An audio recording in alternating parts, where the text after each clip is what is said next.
You're listening to The Pete Shepard Show.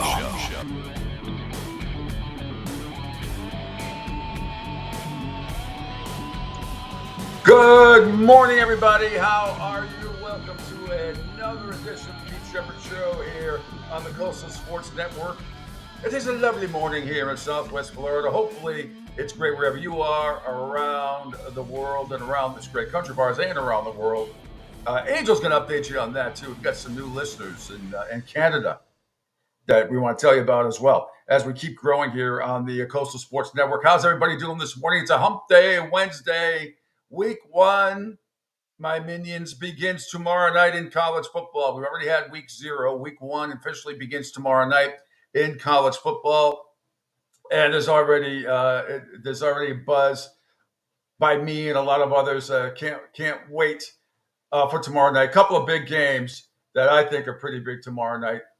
And on Thursday, which is Thursday, by the way, the big one is North Carolina at Minnesota. But also at 8 o'clock, and that's going to be, you can watch that one on Fox at 8 o'clock.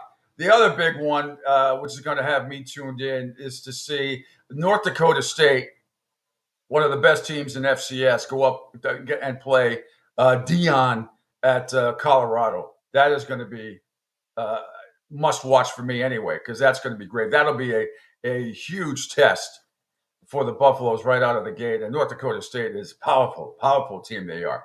Anyway, we got a lot of college football news to tell you about. You're going to see a lot of video today from stuff from all over TV and NFL, college football previews and stuff. It's crazy what's going on. I love this time of year when the NFL and college football, start to merge. And it's great. It's football like every night of the week, which is fantastic. So we got a lot of NFL and college football video to tell you about a Miami, Florida preview from CBS Sports that I find very interesting. They pick winners and stuff from that game. I am going to show you something and I forgot to do it yesterday, but we can show the video today. You're going to love it. Angel is a little younger than me, but I'm going to show you the open for CBS, NFL on CBS in 1977. It's unbelievable. That was with Brent Musburger and Irv Cross and Phyllis George back then. It is, when you see the opening, you're going to go, oh my God. Every single hit that they highlight as they do their little intro would be illegal today by a long shot. But it's great stuff. You're going to love it. So we're going to have the Red Sox report coming up at 8:15. Bill Sparrows from the Boston Herald is going to join me and from bookies.com for his weekly visit at 8:30. And then John Meter Perrell at 9:05 will do an in-depth breakdown of Boston College and Florida State, which is coming up on Monday night, Labor Day night, which I can't wait. That's going to be fantastic. The only game in town, I believe, that the only game on is that night. So it's going to be great. Thanks for checking us out across the Coastal Sports Network video platform. Follow me at Twitter X at PShep326, on Facebook at SR1029 The Game, SR1029thegame.com. You can download a whole bunch of stuff in the app. Ion TV, CSN Florida, Rumble, Spotify, LinkedIn, Twitch, and YouTube. Call or text at 727-858-6650. And don't forget, also go to rss.com/podcast. The link is on my Facebook page and also on my Twitter account and all the other video platform account, or most of them. And that's how you can get previous shows and all that stuff and a whole lot more. We say good morning to Angel Martinez. It's a calm weather in Tampa this morning, I hear, which is a good thing. Kind of calm. And today the heat index only says it's going to feel like 102. What about you? You beat that? You just feel like you walk outside to an oven. When it gets warm out, when you wake up in the morning and your windows, either in the studio or the backside of the house, are already foggy. So it's already humid outside like crazy. But now, good morning, Pete. Good morning, everyone. 8 o'clock hour. We're going to have a nice little update for you guys for not only the new listeners that are coming in from our friends to the north, but also down here locally in Florida and the surrounding areas. So, we're getting a lot of good folks tuning in. We do appreciate it. And as we always say, don't forget, you can go over to SR1029thegame.com, download the all-new digital sports app. Therefore, you can follow the show no matter where you are. Awesome. Well, the other headlines: NFL roster cutdowns were yesterday for my Patriots. The only one a little surprising to let Harris go, the running back, who's done really well. I kind of don't understand that, but every team is down for now to the 53-man roster. The other story in the NFL: Jamar Chase, as everybody's saying, hasn't signed yet with the Bengals, but he's ready. Everybody says he's going to be ready to go. Zach Taylor, the coach, says he's ready to go when the Bengals open up against my Patriots a week from Sunday, which is going to be really, really interesting as the Drake May, Jacoby Brissett quarterback sort of controversy continues, and everybody has varying opinions. And I don't think anybody is right or wrong in this situation. For me, where I stand, I put Drake May out there. I put my best players out there. Uh, there are those There are those, and I saw somebody respond this morning to something that I put out there. And where is it? And here's the problem with this kind of response. And it was Thomas McCready III on my Twitter, who says there's no reason to believe the line will be better meaning the Patriots, the line will be better 5 to 6 games from now, or even next year. If anything else, there'll be injuries and it gets worse. Then what? You just have more screens and quick strike offenses to get the ball out fast. Okay, here's the thing. When you make statements in absolutes, like there's no reason to believe that line will be better 5 to 6 games from now. Well, you better damn well hope it's better 5 to 6 games from now. And I'm not talking about just the Patriots. I think you will see that most offensive lines in the NFL are going to struggle a little bit the first month because the starters don't play all that much. And if they do, they play a couple of series. So look, it's not just New England. 5 or 6 games from now, I'm hoping they improve. They better. That's the kind of development you're going to see. And if not, then that's coaching right there. And we saw what a disaster it was, particularly in the first half the other night against Washington on Sunday night when they were just abysmal. They were shooting themselves in the foot almost every play. Eight calls on the offensive line, lining up in the neutral, lining up wrong, false starts, holding. I mean, the list was endless, and that was just in the first half alone. And Drake May, because of his mobility and stepping up in the pocket and making some good throws, actually probably made turned a horrible situation to a couple of positives, at least for a while. So look, 5 or 6 games in, Thomas, I'm saying they have to be better. Look, and I'm not comparing this team to any of the other teams, the on to Cincinnati, but remember the Patriots offensive line under Belichick and back then in the first month before it was on to Cincinnati, how bad it was. And then they finally got everybody, all the starters back, and things started to gel. Now, I'm not saying this is a different situation because this is not about injuries and a whole bunch of starters being out. This is a bunch of people that Elliott will put together. David Andrews aside, who's a great player, one of the best centers in the league. So, yes, but I'm saying in the NFL, it's going to take a month for a lot of these teams to get in sync. It just is because of lack of playing time in the preseason. Then he says, if anything else, there will be injuries and it gets worse. Well, I mean, Thomas, we can say that about everybody. Of course, that's the case. If anything, then what? Just have more screens and quick strike offenses to get the ball up. Yeah. Well, I think that is going to be the case anyway. Now, your opposing defense going up against a team like the Patriots, you can't throw screens and short passes every single time because you're going to have 8 guys in the box and people are going to jump the route. And it'll be easy pickings for them, whether it be Jacoby Brissett or Drake May. So you're going to have to mix it up a little bit. I mean, I'm not saying that fire down the field, 2 out of 4 plays or anything like that, but they're going to have to come up with a little bit of creativity here in order to protect Jacoby Brissett and Drake May. And yeah, there'll be a lot. I'm anticipating a lot of quick passes. What I don't want to see is Stevenson up the middle, first down, second down, and all of a sudden it's 3rd and 7 again. This team was in 3rd and long. Excuse me, somebody's my English muffin. This team was in so many 3rd and long situations last year. It was disgusting. You want to puke. Some of that was Mac Jones's fault, but not having a whole lot of talent at wide receiver doesn't help either. But he always seemed to make, and they were in almost every game last year, except for a couple. But out of 17 games, they were probably in 14 of them, right down, to the final 5 minutes of the game. But Mac Jones always couldn't make that one play, or what he would do is throw it to the other team. It was terrible. Hopefully, that won't be the case this year. This team is not going to win more than 4 or 5 games, more than likely.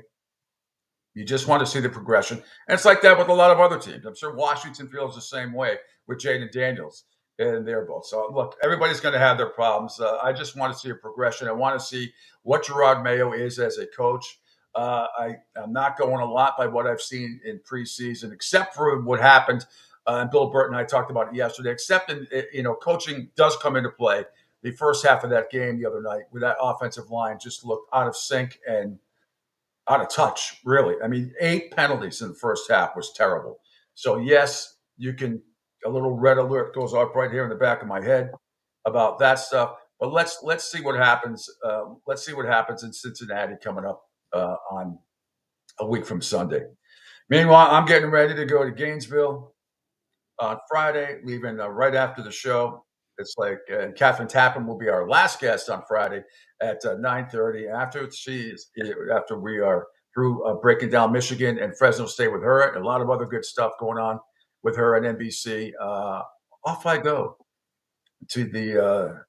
Hopefully, it won't be a large amount of traffic. However, it is. If I leave here I leave here about 10:15.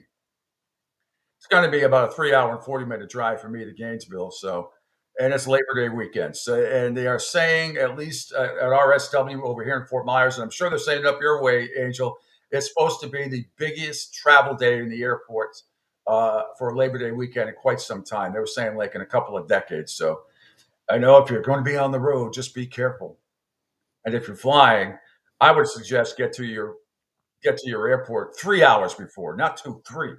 See, I'm like that. I'd rather get there very early and just chill as opposed to waiting an hour before and rushing at the last second and pray to God that, you know, either you get bumped or whatever. There's just a lot of things that can go wrong last second traveling, which I hate. I'd rather be there early. So That's what we do. We'll sit there and we'll get there at least 2.5 hours early every single time, and then just freaking people watch. You'll see people running around scrambling and have your coffee. The only thing I love to have, obviously, my coffee in the morning, but the worst part is, depending on where your flight is, then it's if you have to get up, and I would say at least 90% of the times I have the window seat unless I switch with Debbie. But even still, if you're with 3 people, then you hope that the person to the left of you is not asleep, so you can get up, you go use the bathroom as long as there isn't a line, or the plane isn't doing one of these numbers and just bumping around in the air. yeah, yep. Well, again, lots going on. And Angel, I'm going to have you scroll down, do a lot of stuff today. We got a lot of video to play, but this is just a list. If you can scroll down on my Twitter page to Dov Kleiman and ESPN, so everybody can see this list. ESPN asked 103 NFL players who is the most overrated quarterback in the league. And yeah, that's it, Angel. We could punch that up so people can see. And if you're just listening, I'll just run from. So tied for 6th. This is ESPN asked 103 NFL players who was the most overrated quarterback. And is that list? Oh, is that list? I can't see it from here. It looks like it's up. Yeah, it's up, but to read it on your end might be a little bit hard, but it's up there. Okay, I have it. I can see it on my on laptop number 2. Right. So. Again, ESPN, 103 NFL players were asked who was the most overrated quarterback in the league. Tied for 6th, the 49ers, Brock Purdy, the Cardinals, Kyler Murray. Coming in at number 5, coming in hot, Deshaun Watson. Number 4, the Jaguars, Trevor Lawrence. Number 3, the Chargers, Justin Herbert. Number 2, Miami Dolphins, Tua Tagovailoa. Tied for 2nd with Jalen Hurts of your Eagles. And the number 1 overrated quarterback, according to 103 NFL players, Josh Allen of the Buffalo Bills. Wow. Wow. Yeah. I don't see Dak Prescott's name in there. And I'll tell you what, a lot of those guys, Brock Purdy, Josh Allen, Jalen Hurts, even Justin Herbert and Trevor Lawrence, they've won playoff games. I thought Dak Prescott might be in there. Interesting. If your thoughts on that as well. I'm kind of surprised. But Buffalo Bills, Josh Allen, and then Jalen Hurts and Tua tied for 2nd. What do you think about that, Angel? What do you think about your Eagles and Jalen Hurts and 103 NFL players who I'm sure, obviously, they remain anonymous. You don't want it would really suck if somebody on your own team voted you as overrated, wouldn't it? It sure would be, but I also at the same time too want to freaking would not doubt it whatsoever. Jalen Hurts at number 2. He's got a lot. He's almost going back to his freshman year in the NFL. He's got a lot to prove here this upcoming season. The whole team, but the whole team does. I mean, it's not just him. The whole team does. Yeah, no, There's the whole team psychologically damaged from last year, but I find it, and no offense to Kyler Murray, but Kyler Murray shouldn't be up there in the as far as most overrated because he's the most probably maybe rated. I wouldn't even say underrated, just rated quarterback. If there is such a thing. And then same way with Brock Purdy. I mean, Brock Purdy, he's and the 49ers for the most part, as we keep hearing now that they're losing their status as far as any kind of Super Bowl contention coming up. But I just think I don't know if I don't know who's saying that. That's baloney. I mean, they're going to be one of the top teams in the NFC. I mean, there's no question they are. I mean, it's their defense just alone keeps them in games. I mean, they're going to be one of the best teams in the NFC. I've just heard a lot. I've heard nobody pick Dallas to win the division. I think it's Philadelphia's to lose. Yeah, as far as that goes. I think so too. But Deshaun Watson really overrated. He didn't even play all season long last season, and he might not even be playing this season according to his injuries. Yeah, the overrated guy. Well, he's going to. Deshaun Watson's going to start next week.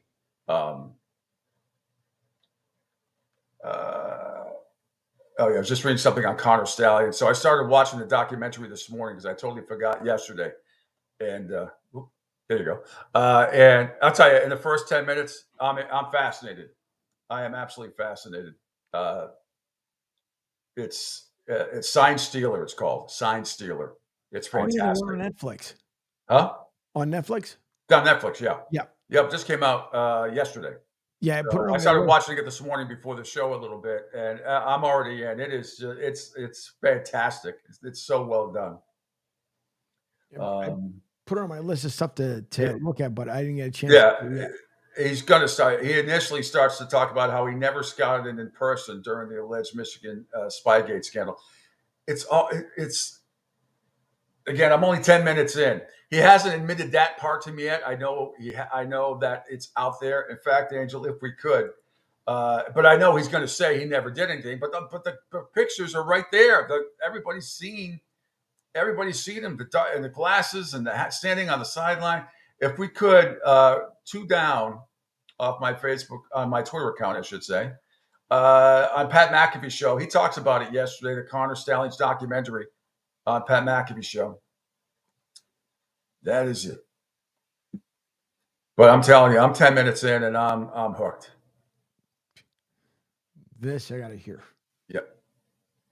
Documentary was released via Netflix, Untold. It was Connor Stalions' story. It was quite a buzz around the internet this morning. It's an hour and 27 minutes long, so we didn't get a chance to watch the entire thing as we're piecing together this morning's shows, but clips were coming out. And I think the reaction that I've seen thus far, and correct me if I'm wrong, is if you were Harbaugh's a piece of shit, he definitely knew type of person before this documentary, it solidified it. Seemingly, this is the reaction that we're reading on the internet. Yep. And if you think Harbaugh did not know and Connor Stalions was a rogue agent, you feel that way even more after watching it. For sure. Correct. I will say, as somebody who has listened to Harbaugh speak about this entire process and watch how he reacted to this entire process and how he's continued to maintain his innocence about not knowing what was taking place and how it was taking place, I don't think Harbaugh knew.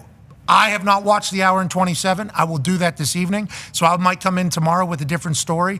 But from the clips that I've seen, this Connor Stalions guy was committed to the Michigan Wolverines. Yeah, that's one word. I mean, what do you say? I mean, he was committed, but he's some other psychopath, obsessive, obsessive. Yeah. I mean, but hey, that's what the greatest are, right? That's what it takes. Tom, MJ. Tiger, we all Stallions. You got to be obsessed with your craft, which Connor Stalions certainly was.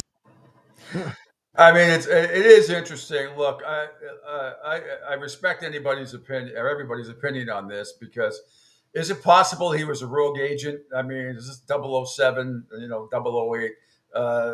Did he go off on his own and do this? I guess there's always a possibility, but even you can't tell me that Jim Harbaugh, you have to know what's going on with everybody in your football program.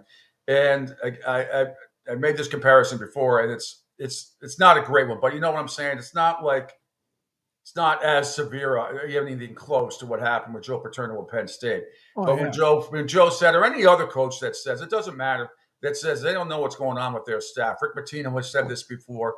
You know what's going on. You hear stuff. You can't say that you don't understand, especially a powerhouse like Michigan. Mm-hmm. There's no way the AD and the president and Jim Harbaugh did not know, or somebody's on his staff, which he's responsible for, didn't know what was going on. So everybody has their theories. I can't wait to watch the rest of this thing. But for him to say that he wasn't around, for Connor Stalions at some point in this thing says he didn't do it. I don't know. He left. I believe he did do it. I don't think there's any question about it. The pictures are there. I mean, the evidence is there in black and white. I think there was something else I saw about it. Let me see. Where is it? I guess not. I thought I had tweeted out something else, but more to come on that if we see it a little bit later on. So I recommend highly that, whether you're a Michigan fan or not, I wonder how many Ohio State fans will watch and then break their televisions after they watch it. You got to think there's Ohio State, I would think, would be the most one that would end up watching it. It'd be nice, which I'm pretty sure Netflix will find out the demographics where it came from. I don't know if they'll release it, but you got to think there would be probably one of the at least top schools that end up watching it. And I just want to know if he did. I mean, I don't know if he'll ever admit it unless he takes it to his grave, but I'm just wondering how much did Harbaugh really either did know or didn't know, or just like you said, did he decide to go rogue and do it all by himself? I mean, if you're that obsessive / psychopath about it, I guess some of the teams that he was scouting, there's no way that Michigan was going to lose to, which I think is interesting. That why he would waste your time. I just want to know how in the world did anybody not realize that he's down there on the field and it's like, who the hell is this guy? I don't know how he got credentialed to be on the field, to be honest with you. That's the big mystery. I'm hoping some of that stuff gets addressed in the documentary. Like I said, I've only seen the first 10 minutes of it. I'll have more to say about it tomorrow. Field Yates was an interesting tweet. By the way, I finally saw him on TV yesterday. He's got his shoulder in a sling, doing his fantasy football stuff. And this is such a huge week in fantasy football for everybody. This is the week that especially after waiting for the rosters to be finalized. Yeah. Last night around the entire NFL, yesterday afternoon at 4:00, everybody had to be down to 53 for now. That doesn't mean other cuts and waivers and maneuvers aren't going to happen before next week. They probably will. But for now, the 53-man roster is set. So everybody, this is like fantasy football draft day craziness around the country and around the world, which we talked about yesterday. Phil said, it's early, very early. We have nearly a full college season ahead. Using prior season's film, here are 25 of the best. Well, he's got 25 of the best draft eligible prospects that he's studied so far. He said the 2025 class feels much different than 2024. Less quarterback star power, tons of more front seven power. So I'm not going to go through all of them, but he's got James Pierce from Tennessee, who is awesome. He's 6'5", 243 pounds, an edge rusher at his number one. Mikael Williams, the edge rusher at Georgia. Will Johnson, cornerback at Michigan. Kevin Banks, Jr., offensive tackle at Texas, 6'4", 320. Carson Beck is the first quarterback up there, number 5, 6'4", 220 out of Georgia. And so he's got Shedeur Sanders, quarterback for Colorado. And his 69.3% completion rate last season. So that's like I said, all the numbers. And I'm not saying Shedeur Sanders isn't going to be a great player or a good player. I don't know what he's going to be in the NFL.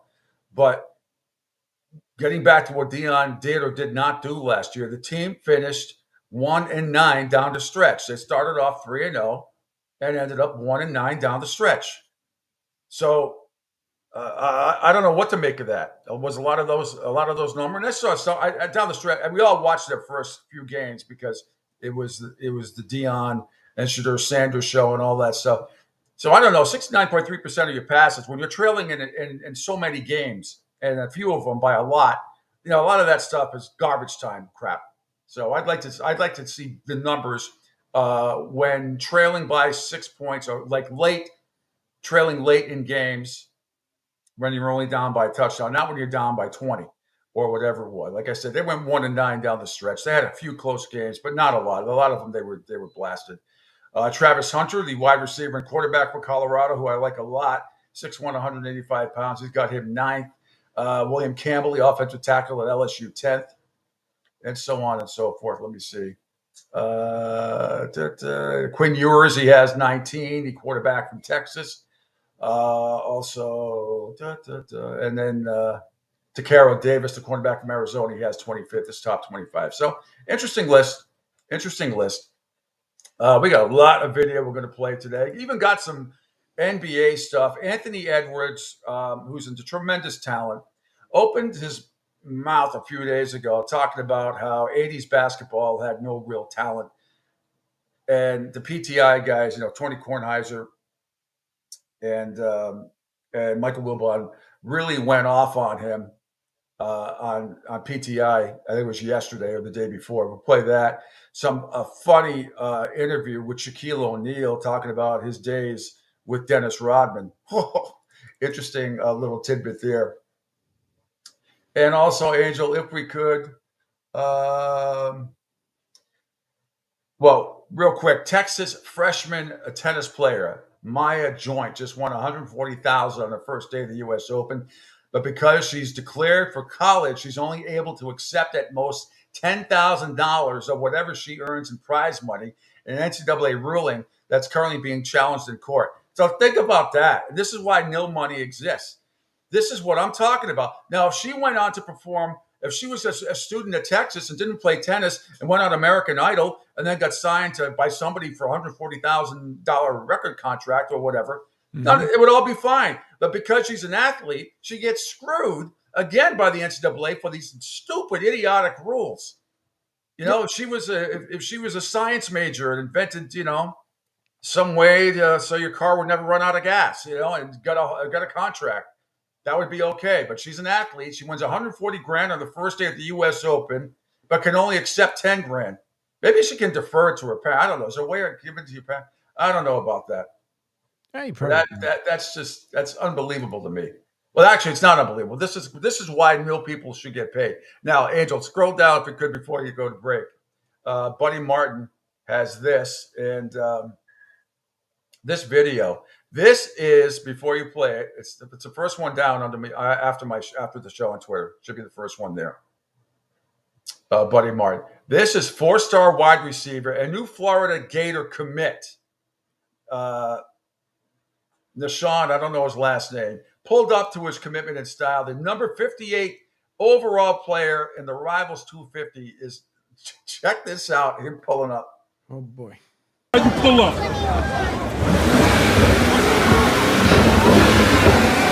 Go ahead, boy. Yeah. That's how you pull up. Pull up, man. That's how you pull up. Pull up, man. What's up, dog? Yeah.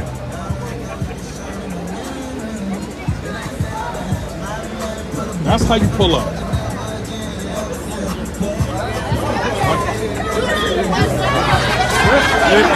Yeah.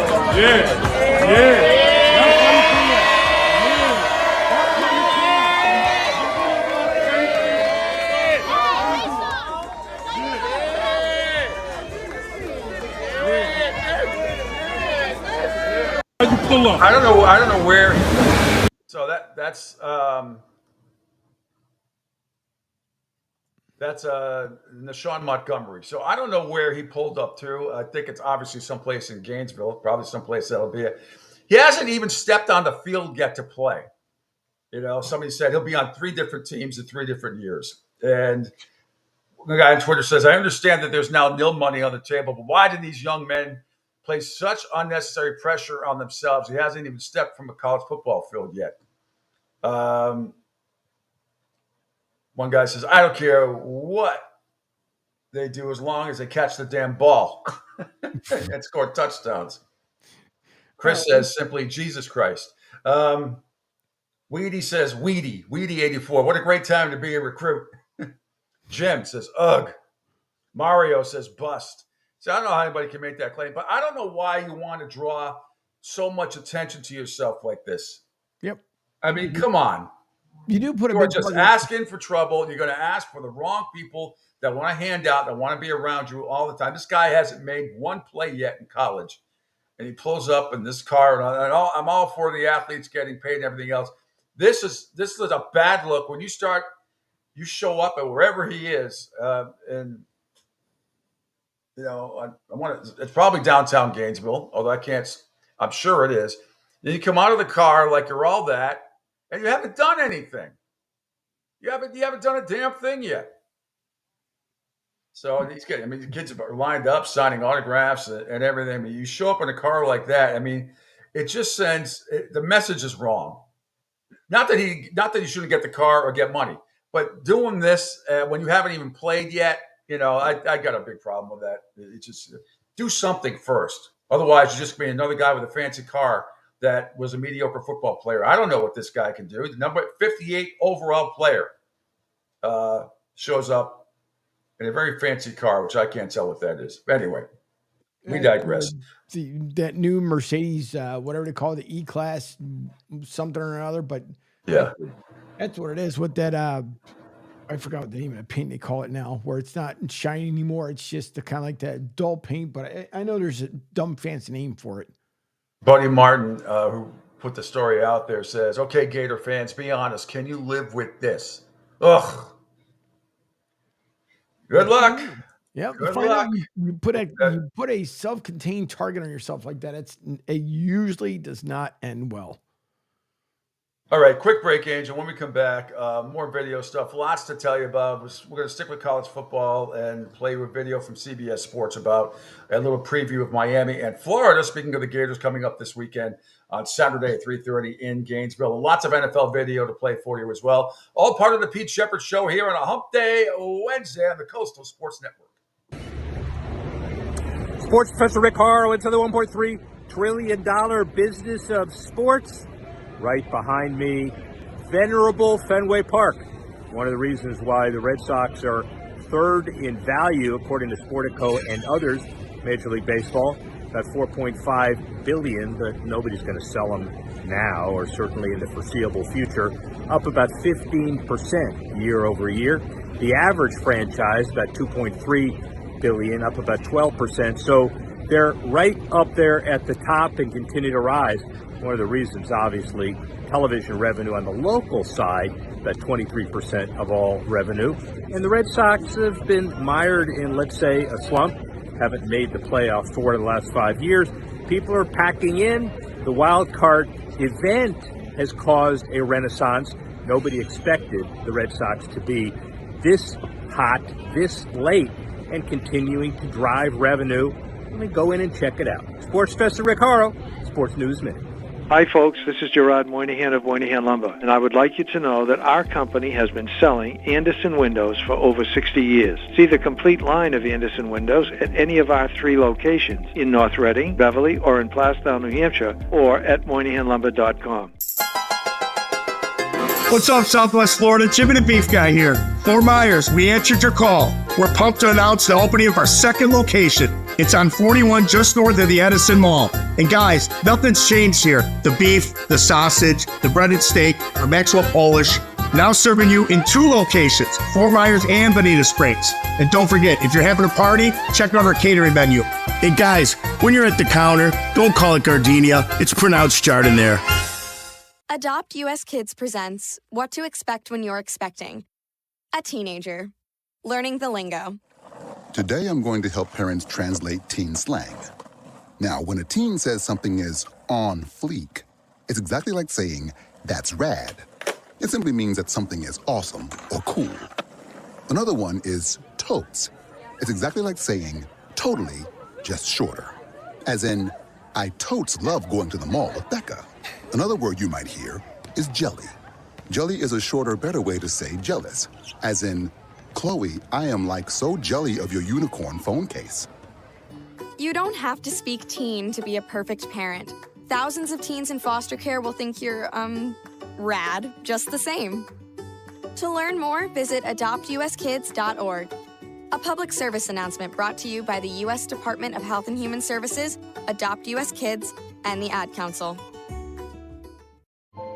This is the story of a very special woman.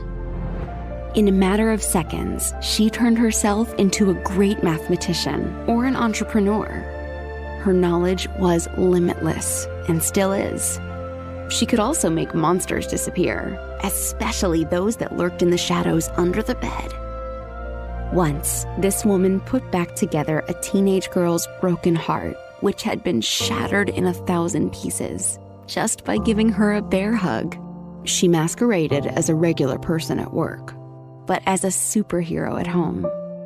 Everyone knows her as Gabriella. I still call her Mom.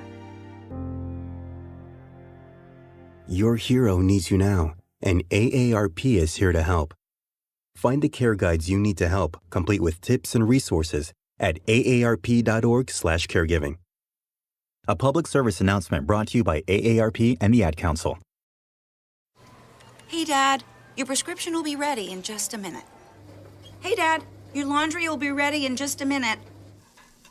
Dad, your lunch will be ready in just a minute. Hey, honey, why don't you take a minute? When you help care for a loved one, you give them as much time as you can, making sure they're safe and comfortable. But it's just as important that you take some time for yourself. At AARP, we can help with information and useful tips on how you can maintain a healthy life balance, care for your own physical and mental well-being, and manage the challenges of caring for a loved one. Because the better care you take of yourself, the better care you can provide for your loved one. Thanks, Dad. Thank you. You're there for them.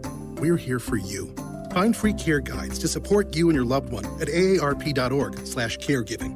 That's aarp.org/caregiving. A public service announcement brought to you by AARP and the Ad Council.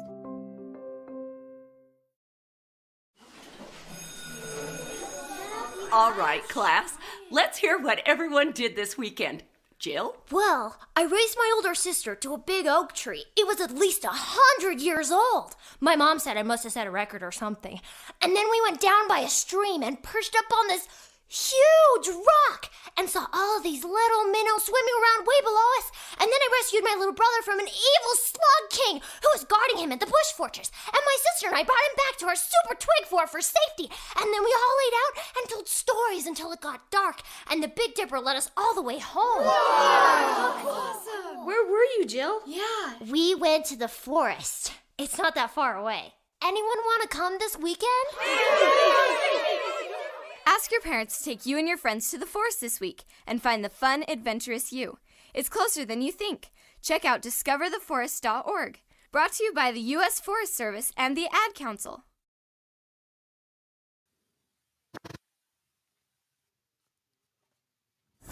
Don't spaz out because your team lost.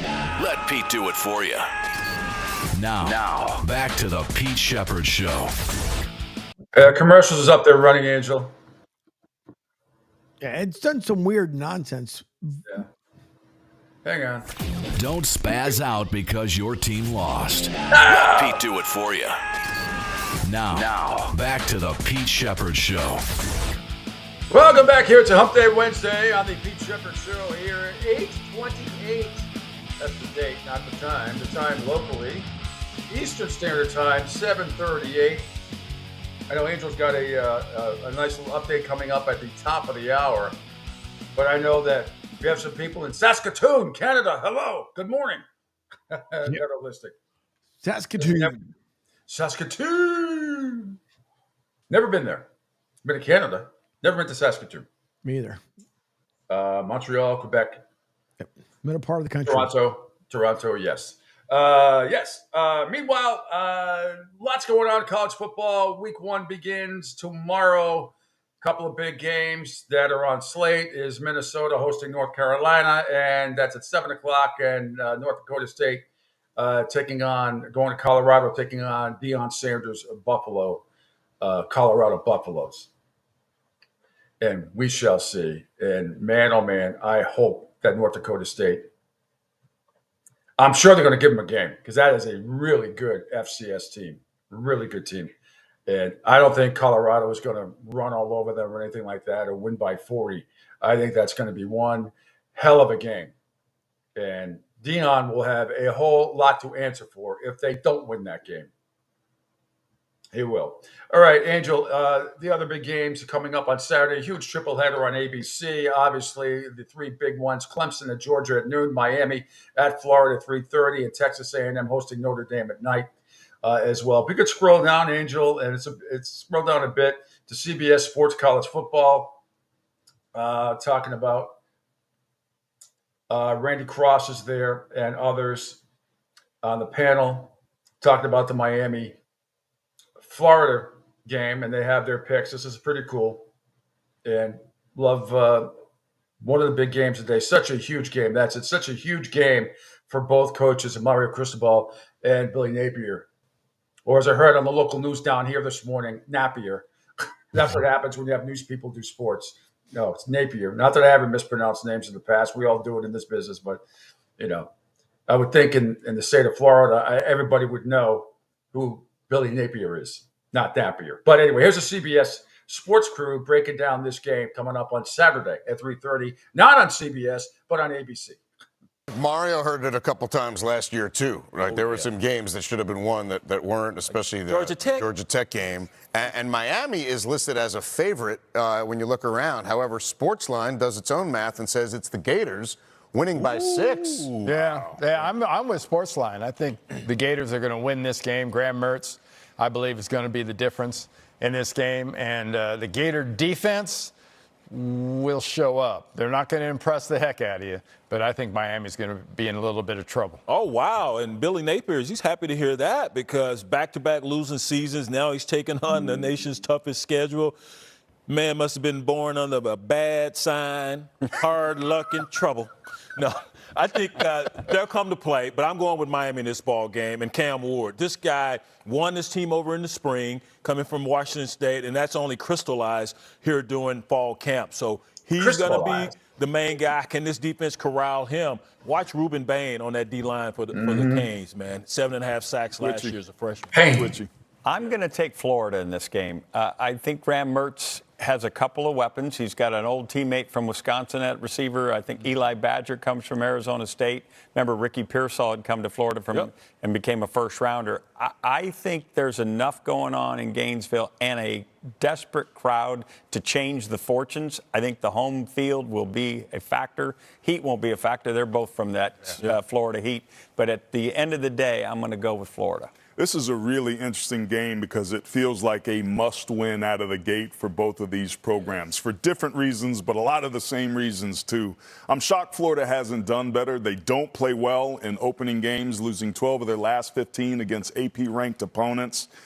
And I'm willing to give Mario and the Miami Hurricanes the benefit of the doubt. We know that he can recruit, but he's drafted and developed and brought in Martinez, brought in Cam Ward. This team up front on the lines of scrimmage is built to be able to do what Mario was brought there to do, and I think that starts this week. All right, Miami is the first of 8 teams on the Florida schedule who are ranked AP to start. Yeah, and that stat about Florida against ranked teams is accurate. But I also heard a stat this morning that the Gators have won 34 straight home openers. Now, a lot of times that's against the FCS school, something like that. I have to go back and double check that.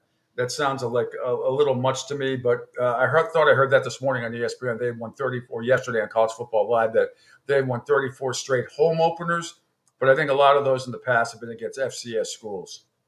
You have to go back and really look at that. Gas Pump Guy says, "Good morning, fellas. Hope you have a great day. Let's go Canes, baby." Yeah, absolutely. Looking forward to it. It's gonna be a great game. We've only played 5 times in the last decade, and they were going through some of the games this morning on ESPN when they were, last time was 2018 where Felipe Franks, remember him? The last-second touchdown to beat Miami. The other 4 previous, the Canes all came back and won, including, you have to go back a ways. They have not. We think of Miami and Florida. They should play every year. It's really a shame that they don't. And I always think Miami, Florida, Florida State should all play each other obviously Miami and Florida State do because we're in the same conference now, for now anyway. I always thought Florida and Florida State, they play every year, but I always thought Miami should be playing Florida and Florida State every year. I don't know. It seems crazy to me that doesn't happen, but it does.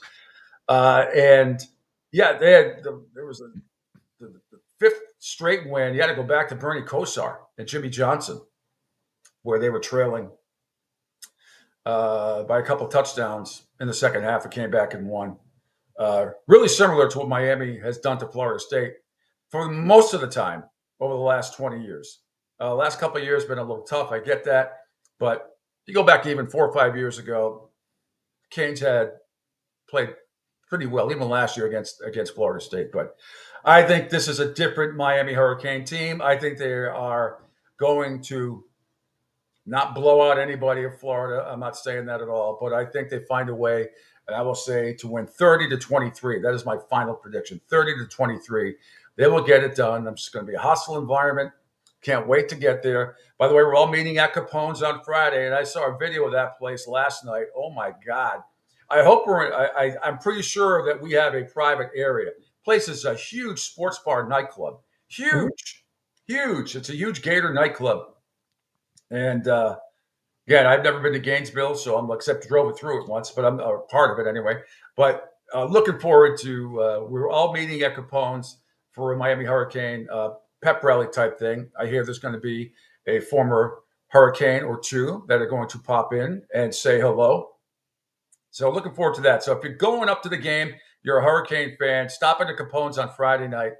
I'm sure it's going to anytime after 6, I think. I'm not sure what time they actually open. It's probably right around that time. But there was a line out the door. I watched a reel on Facebook this morning. I was like, geez. One thing I will not do, I will not wait in nightclub lines. I don't. I'm 57 years old. The nightclub thing I'm about done with. But this is a special thing. You stay an hour or so, you meet some new fans. You meet some, going to spread the word about this. But the reason why I really want to go is to spread the word about this network, the Coastal Sports Network.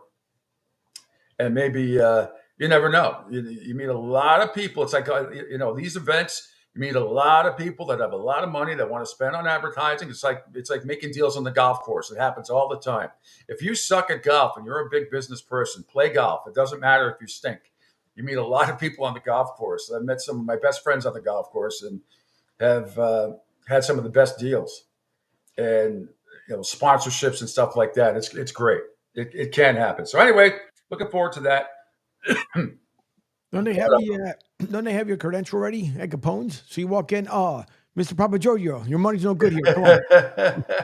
No, but my friend Lou, who's setting this stuff up on the East Coast, he has it all set up, and he's an attorney, and he's got it all set up for this, because I think you do have to. I think it is your name has to be on a list to get into this private area where there's not going to be all Miami Hurricane fans, and I just hope nobody says, if there's some younger people going, don't get any fights or say anything stupid. It's just football.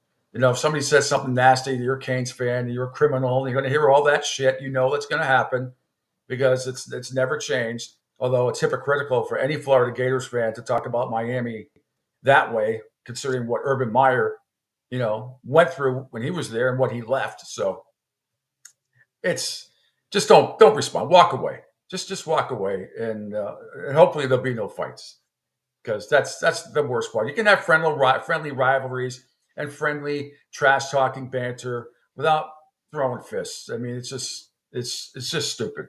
It doesn't make any sense. And then you're going to go to jail and miss the game. So where's the fun in that? Yeah. Where's the fun in that? Okay. What else do I want to play here? Where was it? Where is it? Okay. I want to stick with the college football theme, Angel. And where we were, if you could scroll up, if you're still at CBS Sports College, if we could scroll up 1, 2, 3 to 4 times up from Get Up yesterday.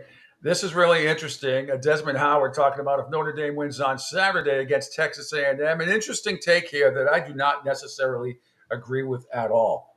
But if we play this on Get Up yesterday, Desmond Howard, Greeny, and Finey. Desmond, here's what I got people telling me. I got people telling me that if Notre Dame beats Texas A&M this weekend, you might as well put them in the playoff right now, and it won't even be September yet. Is that you buying that statement, Desmond Howard? Yes or no? Yes, sir. You see the Paul Feinbaum, he chuckled too because he knows it's true. I mean, you look at their schedule. I don't know if they have the graphic, but they have a relatively light schedule after this Texas A&M game. And the goal, yeah, you would think that maybe the Florida State game would have been a tough game, but after they lost to Georgia Tech, that doesn't look like it's going to be much of a challenge. Maybe October 19th going up against Georgia Tech. But besides this Texas A&M game, they have a relatively light schedule. And don't forget, they don't have a conference championship game either.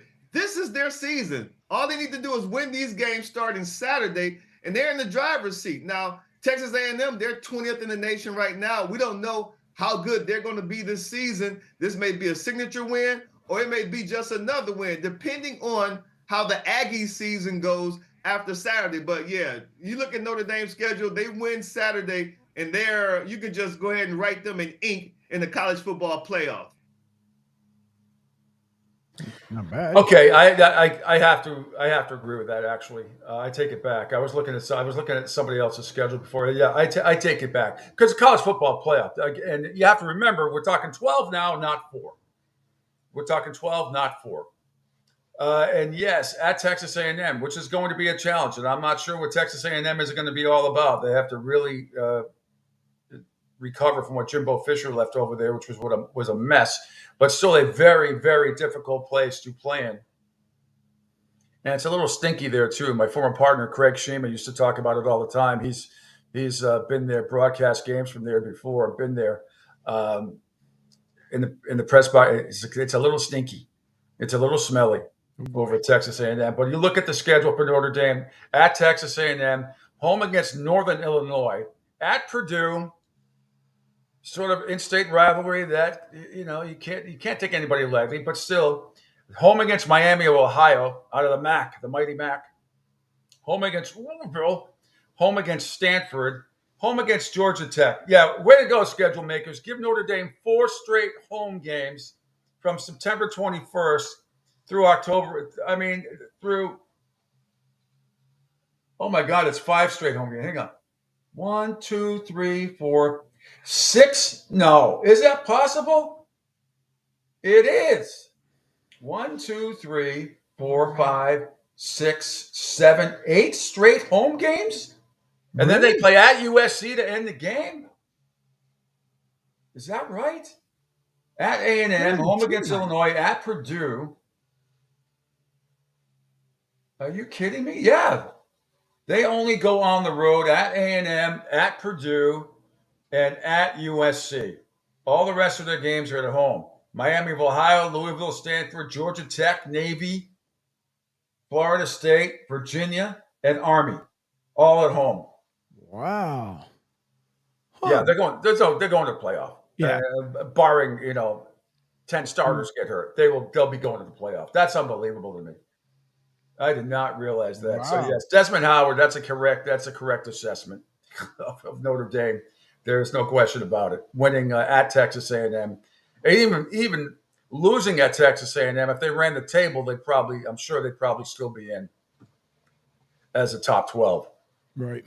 For a top 12. Again, you get the 5. You're going to have 5 automatic bids, and then the rest are going to be, at-large teams, and one best-of-5 team as well. So we shall see. I cannot wait. It all gets going tomorrow night. Like I said, the 2 big games: North Dakota State, and then North Dakota State and Colorado at 8:00, and before that, the 7:00 game with the Minnesota Golden Gophers hosting North Carolina. Should be interesting. Let's see what else I want to play for you before we go to break. And then we got a lot of NFL sound. I wanted to stick with college here for a second, but we may have to move on to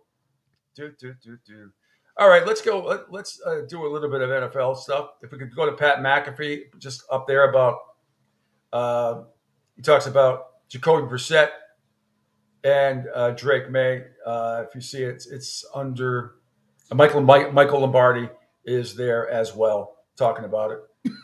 The headline is, if I were in New England, I would start Brissett only because of their offensive line. Not a new theory at all from anybody, but just want to get you some different opinions. And Michael Lombardi of NFL Network as well. Most important position, quarterback position, are obviously some big decisions to be made in New England and out in Pittsburgh. Seems like Russell Wilson is probably going to be the guy in Pittsburgh. I know Tomlin said he will name a starter at the end of the work week. But how do you see these quarterback situations play out, and how would you, I guess, play them out as a GM?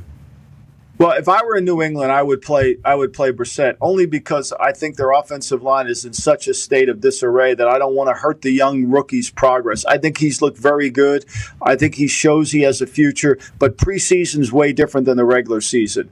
And I think they signed Brissett for a purpose. And until they can protect the young quarterback, there's no reason to put him out there. And the game speeds up so dramatically on game one of the regular season that all of a sudden that offensive line, which wasn't blocking the backups of the Washington football team and will struggle to block Cincinnati, I would play Brissett knowing that you're going to eventually get to May. Here's the problem. If you start May and he doesn't play well, now you have to bench him.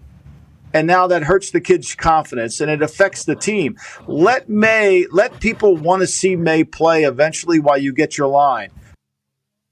Yeah, I mean, I understand all that. I do. I get all that. All great points. It's the stuff that people are advocating to play Jacoby Brissett. Makes all the sense in the world. I get it. I've just seen other quarterbacks, in these type of situations in the past play. And, okay, it's not an ideal situation. I'll go back again to Drew Bledsoe, Peyton Manning and those guys, but the offensive line was probably even a little bit better for both of those teams. We talked about it with Bill Burt yesterday, but it doesn't matter. Peyton Manning still threw 28 interceptions his rookie year, and I'm sure back then people were calling for his head too. What are you doing? You stink. Bledsoe was on and off, and by the end of the season, he was dinged up, but by the end of the season, you could see a progression there. And as I said, they won their last 3 or 4 games in 1993. Parcells as head coach. They knocked Miami out of the playoffs the last day of the year in Foxborough. It was wonderful. But, I will stick with my quote of the best players should play. You got to take your chances. You're going to take your chances with them at some time. Not playing them in the first 4 games is going to be no different than playing the next 4 games. Look at the schedule. It is so difficult. Maybe the defenses are a little bit better the first 4 that they have to go up against, but you're going to have to play them. And I'm still not sure how healthy Jacoby Brissett is with his shoulder. Now he's got 11. We got 10 days to heal here. Well, before the season starts, a week from tomorrow, so that's 8 days, and then so about a week from Sunday is when the season starts. So we shall see. All right, way more NFL news, sound from Total Sports Prep and video coming your way. And also, 8:15, we'll do the Red Sox report. They bounced back last night. We'll do that at 8:15 and do an MLB rundown as well. Great job by Angels Philadelphia Phillies last night. They set a record going back to, I heard it this morning, Angel, in the 1800s, when their starting pitcher for the Phillies has gone 7+ innings. It's 30 straight wins for the Phillies. And you have to go back to the late 1800s for that record to establish that. That's amazing when you think about all the baseball that's played. So we'll do an MLB rundown, more on that. Bill Sparrows at 8:30 at the bottom of the hour from the Boston Herald and bookies.com. We'll talk with him. And John Means-Burrell at 9:05 a.m. We'll do a real in-depth look at Florida State hosting Boston College coming up on Monday night. All part of the Pete Shepard Show right here on the Coastal Sports Network. Coming at you live from the Miller Electric Center on roster cutdown day. We just wrapped up speaking with Doug Peterson and Trent Baalke. Biggest highlights as the Jaguars trim their roster down to 53. We begin with the decision to trade the veteran pass rusher Trevis Gipson to the Seattle Seahawks on Monday. Trent Baalke said that multiple teams inquired about Gipson, and the Jaguars felt encouraged from what they've seen from 7th-round rookie Miles Cole so far. He also noted it's kind of hard to find 6'6", 280 pounds, and runs a 4.6 like Cole offers. The Jaguars also clarified with regards to 2 players and the waiving of them yesterday. We'll begin with Patrick Murtaugh, the Australian International Pathway Program player, suffered a season-ending injury. The Jaguars have waived him injured. If he clears waivers, he will revert to season-ending IR and will rehab here in Jacksonville. It does open up a spot in the International Pathway Program. Additionally, CJ Beathard suffered a groin injury in the second preseason game. According to Trent Baalke, he would have missed at least the first 4 weeks of the regular season. Now the Jaguars are in an interesting situation where they would not be eligible to re-sign the backup quarterback for 7 weeks. Another team could step in, but of course, Beathard also rehabbing his way back from that significant injury.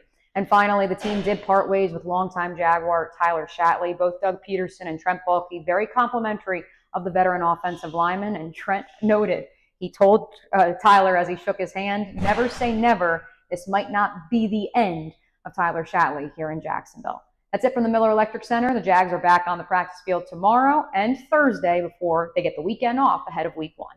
Hi, folks. This is Gerard Moynihan of Moynihan Lumber, and I would like you to know that our company has been selling Anderson windows for over 60 years. See the complete line of Anderson windows at any of our 3 locations in North Reading, Beverly, or in Plastown, New Hampshire, or at MoynihanLumber.com. What's up, Southwest Florida? Jim and the Beef Guy here. Fort Myers, we answered your call. We're pumped to announce the opening of our second location. It's on 41 just north of the Edison Mall. And guys, nothing's changed here. The beef, the sausage, the breaded steak, our Maxwell Polish. Now serving you in 2 locations, Fort Myers and Bonita Springs. And don't forget, if you're having a party, check out our catering menu. Hey guys, when you're at the counter, don't call it Gardenia. It's pronounced Jardiniere. Ion Tampa Bay is the latest news, weather, and traffic for Pinellas, Pasco, Ellsboro, Hernando, and surrounding communities. Stay connected on X, Facebook, and their website, iontp.com. Ion Tampa Bay keeps you informed on breaking news as it happens. Southwest Florida's newest game in town. Sports Radio 102.9, the game powered by Ion Tampa Bay. We'll be right back.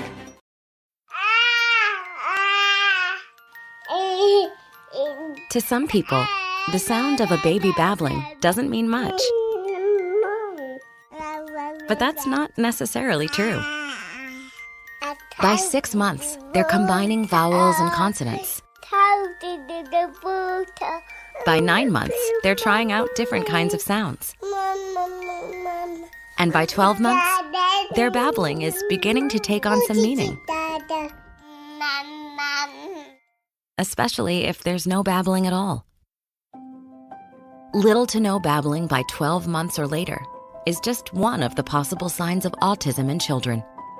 Early screening and intervention can make a lifetime of difference and unlock a world of possibilities. Take the first step at autismspeaks.org. A public service announcement brought to you by Autism Speaks and the Ad Council.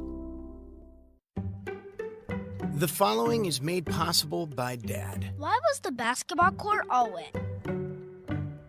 Because the players kept dribbling all over it. The dad joke. Corny, groan-worthy, but also one of the simplest ways to share a moment with your kids. Why do you have to be careful when it's raining cats and dogs? Because you might step in a poodle. And kids that spend more time with their dads grow up to be smarter, more successful. Can I tell you a cat joke? Just kidding. And with any luck, funnier adults. Why didn't the skeleton go to the dance? Because he didn't have any body to go with. Dad jokes rule. So take a moment to make a moment and give your kid a laugh. It's as easy as going to fatherhood.gov. Brought to you by the U.S. Department of Health and Human Services and the Ad Council. That's really funny.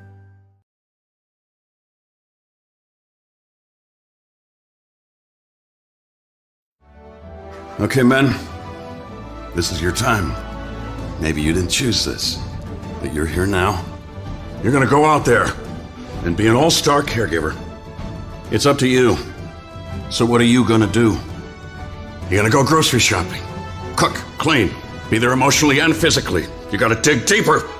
Drive them to physical therapy, doctor's appointments. Don't you forget about the pharmacy. I know you won't, because that's what caregivers do. Don't give up. Don't ever give up. This is your time to show the world, your family, and yourself that you're tougher than tough. Now go out there and be the best caregiver this world has ever seen. Caregiving is tougher than tough. Find the care guides you need at aarp.org/caregiving. A public service announcement brought to you by AARP and the Ad Council. Hi, I'm Danica Patrick and proud aunt. Watching my nieces grow, play, and learn is amazing. But not every child gets to be carefree. 1 in 6 kids in the U.S. are hungry. 1 in 6. That little girl sitting alone at the playground, she can't play like the other kids. She doesn't have the energy because she's hungry. School lunch will be her only meal today. It breaks my heart that this is the reality in our country, but it's something that Feeding America is working to change. Each year, the Feeding America network of food banks rescues billions of pounds of good food that would have gone to waste. This food is then provided to families and children in need. Being a kid should be about using your imagination, learning, and having fun. These children shouldn't have to miss out on simply being a kid because they're hungry. To find out how you can help end childhood hunger in your community, visit feedingamerica.org. Brought to you by Feeding America and the Ad Council. The Pete Shepard Show. It's fun for the whole family, if it's dysfunctional.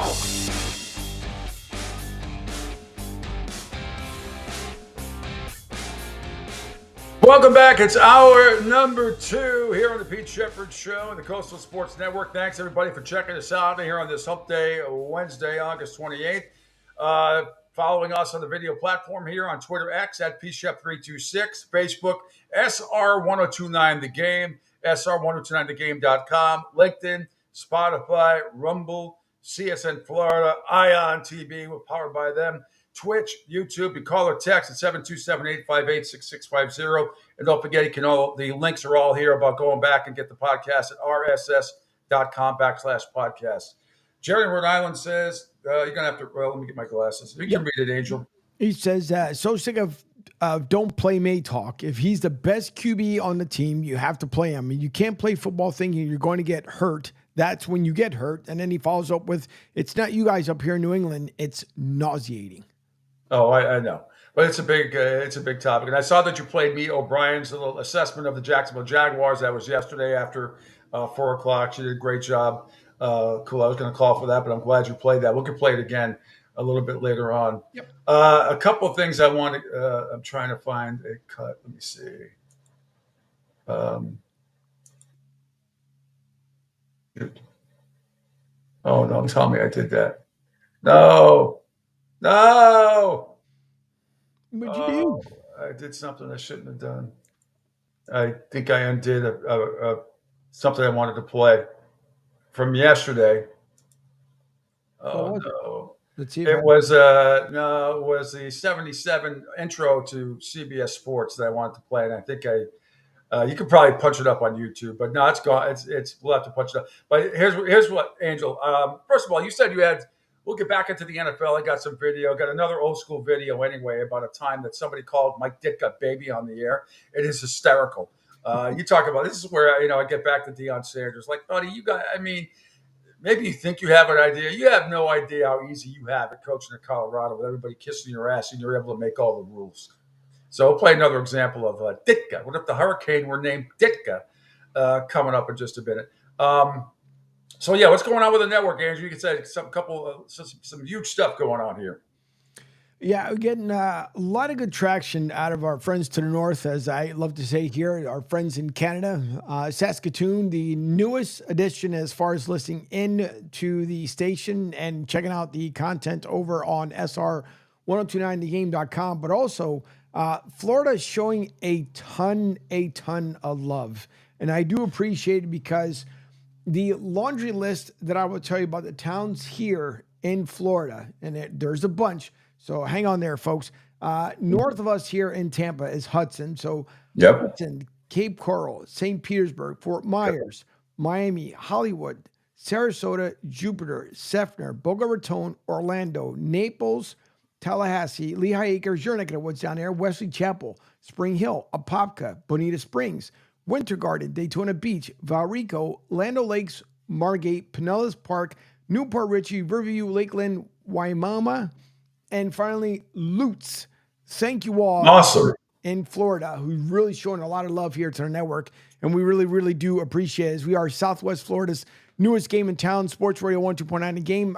Don't forget, you guys can check out the constant updated stuff that I throw up there on the website. So you guys can check it out, including the stuff with USF, which I'll be getting into at 10 o'clock, Martinez and Company.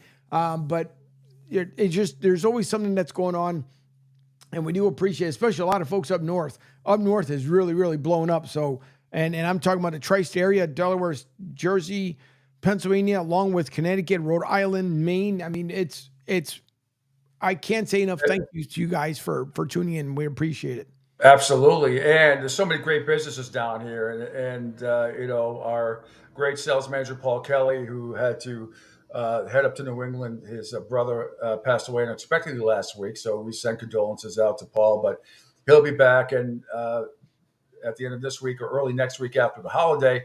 So anybody out there too that's interested, because I can't, you know, there's a lot of businesses out there, tons that are in a listening area. It doesn't because I'm in Fort Myers and because Angel is in Tampa doesn't mean we don't want your business, because it is a national show. We do have a lot of Florida stuff going on, a lot of New England stuff going on, a lot of Northeast stuff going on. But basically, I try to give you the best stories of the day, best controversies of the day. Yeah. So anybody who's interested, make sure you DM Angel or myself or email, whatever we can do to help. Trust me, you see what Angel does for the sponsors, some of them that we have, the great video and audio together. I mean, we'll kick ass for you. Trust me, we will, because he's that good. Meaning you, Angel. I try. He says my famous words when I go to my grave. It went from I tried to I tried. But that's what I try to do. And also, too, a lot of thanks to a lot of folks in San Francisco. We get a huge following out of San Fran, which is excellent. Excellent. It's nice. So thank you all. Even though we like to make fun of a lot of California folks, but listen, we do it because I make fun of Philly, so don't feel bad. We just do it all in jest. We make fun of everybody. It doesn't really matter. It doesn't matter. Whatever's entertaining. And you know, some of it's tongue in cheek, some of it isn't, but it is what it is. All right, before we get to some NFL sound from yesterday, Angel, can we go down? Let's play the video. It's right underneath. I just retweeted it. It's old time football. This is a fan calling into Mike Ditka, called him a baby. Here's what WSCR-AM back in the day, the score. But they used to have 3 sports radio stations in Chicago. I don't think they have 3 anymore. I think they only have 1. But anyway, this was back in the day. You love this. Look at Linda Cohn back then. Almost as many verbal attacks as his team has wins. He's publicly ripped his quarterback. A newspaper. All right, let me put a disclosure out there. If the audio comes in low, that has nothing to do with me. It's the way it's coming off the feed. So okay. No way of turning it up. No way of turning it up. No, it's about as maxed out as it's going to be. Okay. Although I'm going to mute my mic as well because the my landscape crew is here. You guys will hear a bunch of machines. Okay. All right, let's start it from the beginning. Fired almost as many verbal attacks as his team has wins. He's publicly ripped his quarterback, a newspaper reporter, and now a fan who had some choice words for Iron Mike during a radio talk show. Why did it appear that Mike was holding back, trying not to cry like the baby that he is? Well, Neil, I tell you, what you are, I can't say on the air. But I tell you what, I'm 53 years old, and my office is at 250 North Washington. Anytime you want to meet me there, you call me back on the air. You tell me what time and when, and I'll whip your ass. You got that, big boy? It's easy to hide behind a microphone, son. Let's get your face out in public and let's live where people have to see you every day, and we'll see who the gutless wonder is. Fired almost as many verbal attacks. Yes. See, that's, you know, that's back in the day. You're gonna love Iron Mike. You know, that's come on down here. Absolutely, come on down here. Gives him his address and everything else. Gotta love that. Absolutely, gotta love it. All right, if we could, I'm so pissed I got rid of that 77. I don't know, Angel, can you find, well, I'll read the Total Sports Prep spot now. Just on YouTube, type in 1977 CBS NFL Open. And I promise you, you'll be able to get it should come up. It was retweeted by somebody yesterday because every hit in the Open looks like it's illegal. But it's with Brent Musburger, Phyllis George, and Irv Cross back then. And also for the best articles and audio, there's only one source that provides everything you need. 365 days a year to satisfy your sports crave. It's Total Sports Prep. The staff combs through the best articles and audio so you don't have to. Sports and non-sports kicker stories will leave you laughing all day long. To get your free trial of Total Sports Prep, contact them. Info@sportsbroadcastingcoach.com. That's info@sportsbroadcastingcoach.com. Total Sports Prep. The name says it all. And any luck, Angel, with that? CBS 1977 NFL Open. It's going to probably look a little. Give me a second. A lot of machines are outside the window here, so let me. Oh, I hear them.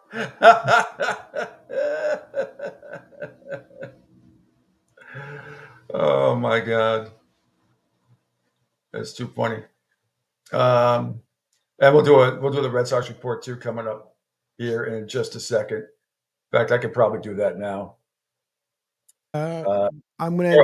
I found a short for it. It's only about 30 seconds long. Yeah. Yeah. So, okay. Yeah, that's it. That's it. Think about this. This is the 77 Open for CBS NFL football. Brown 45. Brown 45. Hot, hot, hot, hot, hot, hot.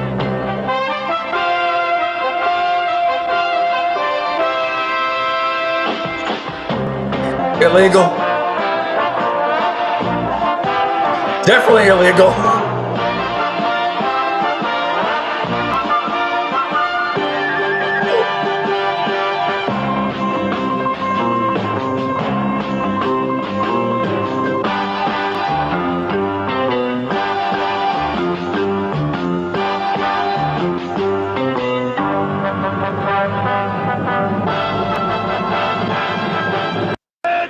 Oh, I still get goosebumps.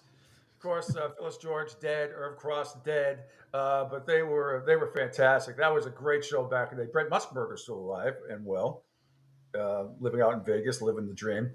But how about that face mask from I don't know who that was for the Patriots on the Eagles. That was brutal. Yeah, it was. That clothesline, Jesus. And that was high tech back in the day. That was high tech. All the legal hits, except for Walter Payton jumping over the goal line. Every other one of those hits was illegal. Yep. I mean, by a lot. I mean, did you see the? We should play that one more time. I got goosebumps watching that. Hold on. Can we make the screen larger with that cut? I'm gonna try. I'm not guaranteeing a thing. It may not, because it was a short. I don't think I can make any. Hang on, let me see if I can do something a little bit differently here. At the bottom right-hand corner should be a way to make that fill up the whole screen. If not, give me 1 second. Okay, I'll give you several seconds. Don't worry. Red Sox report coming up next, and then Bill Spiros, Boston Herald, and Bookies.com at the bottom of the hour as well for his weekly visit. When we spoke to him last week, he was in the Berkshires. Where will he be this week? We don't know. That we don't. Let me do this as I do different things and things that are probably not correct, but it's okay. It's what I do. So let me see if I can bring this up now as a different type of share. La, la, la, la, la. Processing.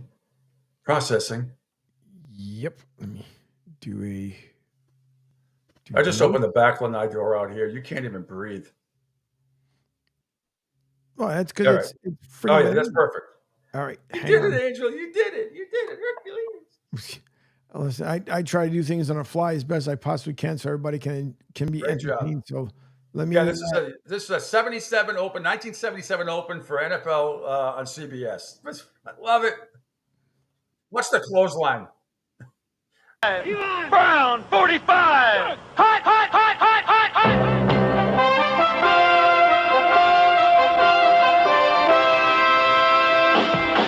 Oh!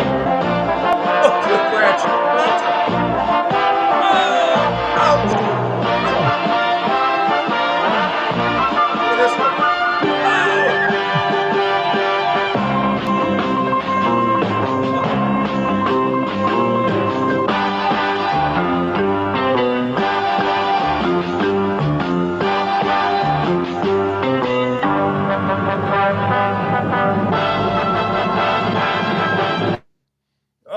you not get goosebumps listening to that? I don't care if you weren't even born then, but I was 10 years old when that one came out. And I was just that theme just.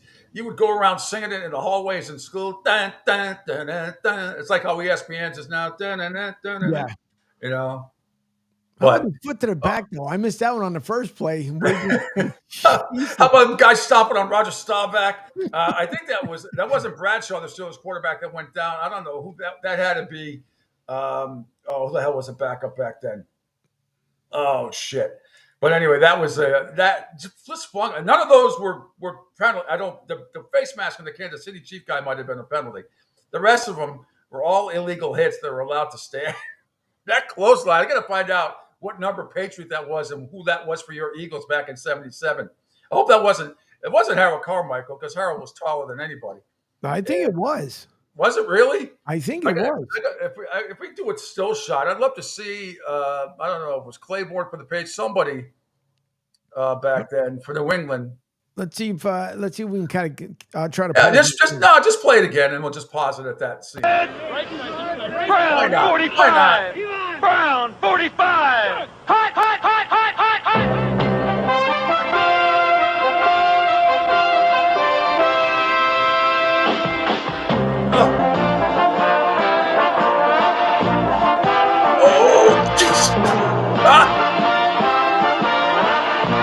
There it is.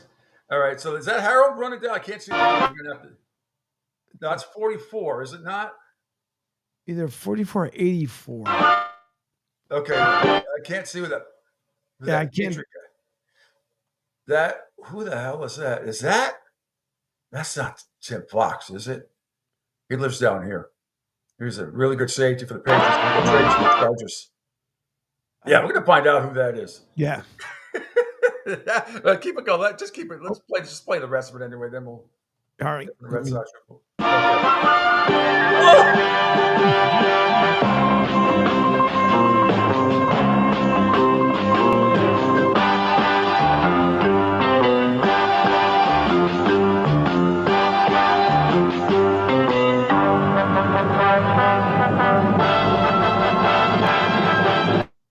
Oh man, great stuff. Great stuff. Thanks, Angel, for pulling that up. All right, time now for the Red Sox Report, brought to you by Moynihan Lumber. Check out their complete line of Andersen windows and doors at any of their 3 locations in Beverly, North Reading, Massachusetts, and Plastow, New Hampshire. Red Sox snapped their 5-game losing streak last night. Jaron Duran led off with a homer, and Matsusaka Yoshida added a 2-run single in a 3-run first inning, and the Red Sox ended a 4-game skid, 6-3 win over the Blue Jays last night at Fenway. David Hamilton, Tristan Casas, and Wire Abreu also drove in runs for the Red Sox, who had not won since beating Houston last Wednesday. The Red Sox ended the Blue Jays' 5-game winning streak. Toronto has still won 10 of its last 15, placing the team on the verge of climbing from the bottom of the American League East standings. Will Wagner hit his first career homer for the Blue Jays, and Dalton Varsho hit a solo shot in the 9th as well. Durant hit his 20th home run of the season, driving an 0-1 fastball from Yariel Rodriguez to right field. Sox added 3 in the 5th when Hamilton hit an RBI single. Casas drove in a run with a double, and Abreu added an RBI single. Cooper Quizrell pitched 3 and 3.3 innings for the Red Sox, allowed 1 run on 5 hits, 3 walks. He also hit 2 people. Greg Weisser, who's 3-2, got the win with 1 2/3 scoreless innings. Coming up next for the Red Sox, also the other big story was Rich Hill is back for the Red Sox. He was born in the Boston area, and this is his 4th stint with the Red Sox. They drafted him way back in the day. He's 44-year-old, called up from Worcester the other day, the lefty, and he's done pretty well. And he has had an interesting career, to say the least. He's played for a lot of teams, but 4th stint with the Red Sox. Tonight, Chris Bassett, 9-12 with a 4.41 ERA, will start for the Blue Jays, and Brayan Bello will go for the Red Sox tonight, who's 11-6 on the year with a 4.95 ERA.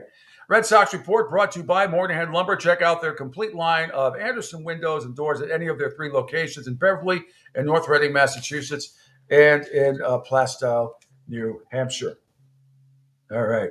Now that we settle that. Lots to talk about with coming up in just a few minutes.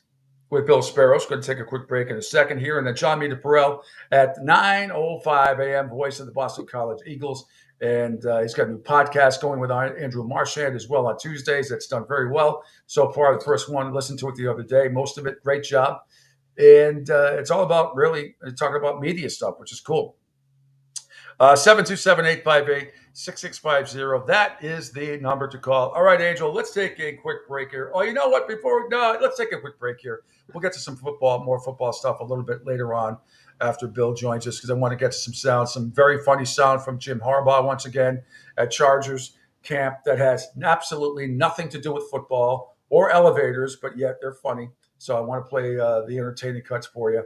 And that stuff and a whole lot more. But we'll talk a whole bunch of stuff with the one and only Bill Sparrows coming up from the Boston Herald and senior betting analyst at bookies.com. Next, when the Pete Shepard Show continues right here on the Coastal Sports Network. Sports Professor Rick Horrow into the $1.3 trillion business of sports. Right behind me, venerable Fenway Park. One of the reasons why the Red Sox are third in value, according to Sportico and others, Major League Baseball. About $4.5 billion, but nobody's going to sell them now, or certainly in the foreseeable future. Up about 15% year over year. The average franchise, about $2.3 billion, up about 12%. So they're right up there at the top and continue to rise. One of the reasons, obviously, television revenue on the local side, about 23% of all revenue. And the Red Sox have been mired in, let's say, a slump. Haven't made the playoff 4 of the last 5 years. People are packing in. The wild card event has caused a renaissance. Nobody expected the Red Sox to be this hot, this late, and continuing to drive revenue. Let me go in and check it out. Sports Professor Rick Horrow, Sports News Minute. Hi, folks. This is Gerard Moynihan of Moynihan Lumber, and I would like you to know that our company has been selling Andersen windows for over 60 years. See the complete line of Andersen windows at any of our 3 locations in North Reading, Beverly, or in Plastown, New Hampshire, or at MoynihanLumber.com. What's up, Southwest Florida? Jim and the Beef Guy here. Fort Myers, we answered your call. We're pumped to announce the opening of our second location. It's on 41 just north of the Edison Mall. And guys, nothing's changed here. The beef, the sausage, the breaded steak, our Maxwell Polish. Now serving you in 2 locations, Fort Myers and Bonita Springs. And don't forget, if you're having a party, check out our catering menu. Hey guys, when you're at the counter, don't call it gardenia. It's pronounced Chardonnay. Right now, our country feels divided, but there's a place where people are coming together. I gotta tell you, I was nervous to talk to someone so different than me. Me too, but I'm glad we are. Love Has No Labels and One Small Step are helping people with different political views, beliefs, and life experiences come together through conversation, and it feels good. Wow, your story is so... Interesting? Yeah. When people actually sit down, talk, and listen to one another, they can break down boundaries and connect as human beings. At lovehasnolabels.com/onesmallstep, you can listen to amazing, life-changing conversations and find simple tools to start a conversation of your own. I know one thing. This conversation gives me hope. It gives me a lot of hope, too. Take a step toward bringing our country and your community together by having the courage to start a conversation at lovehasnolabels.com/onesmallstep. A message from StoryCorps, Love Has No Labels, and the Ad Council. People do some pretty cool things in their 40s and 50s. Why should saving for retirement be any different? I mean, they go back to college, learn new instruments, start skateboarding. Whoa!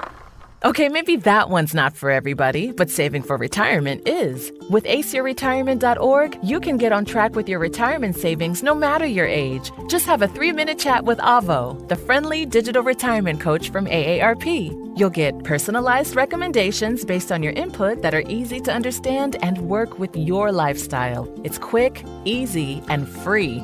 Plus, it's sponsored by AARP, so you know they got your back.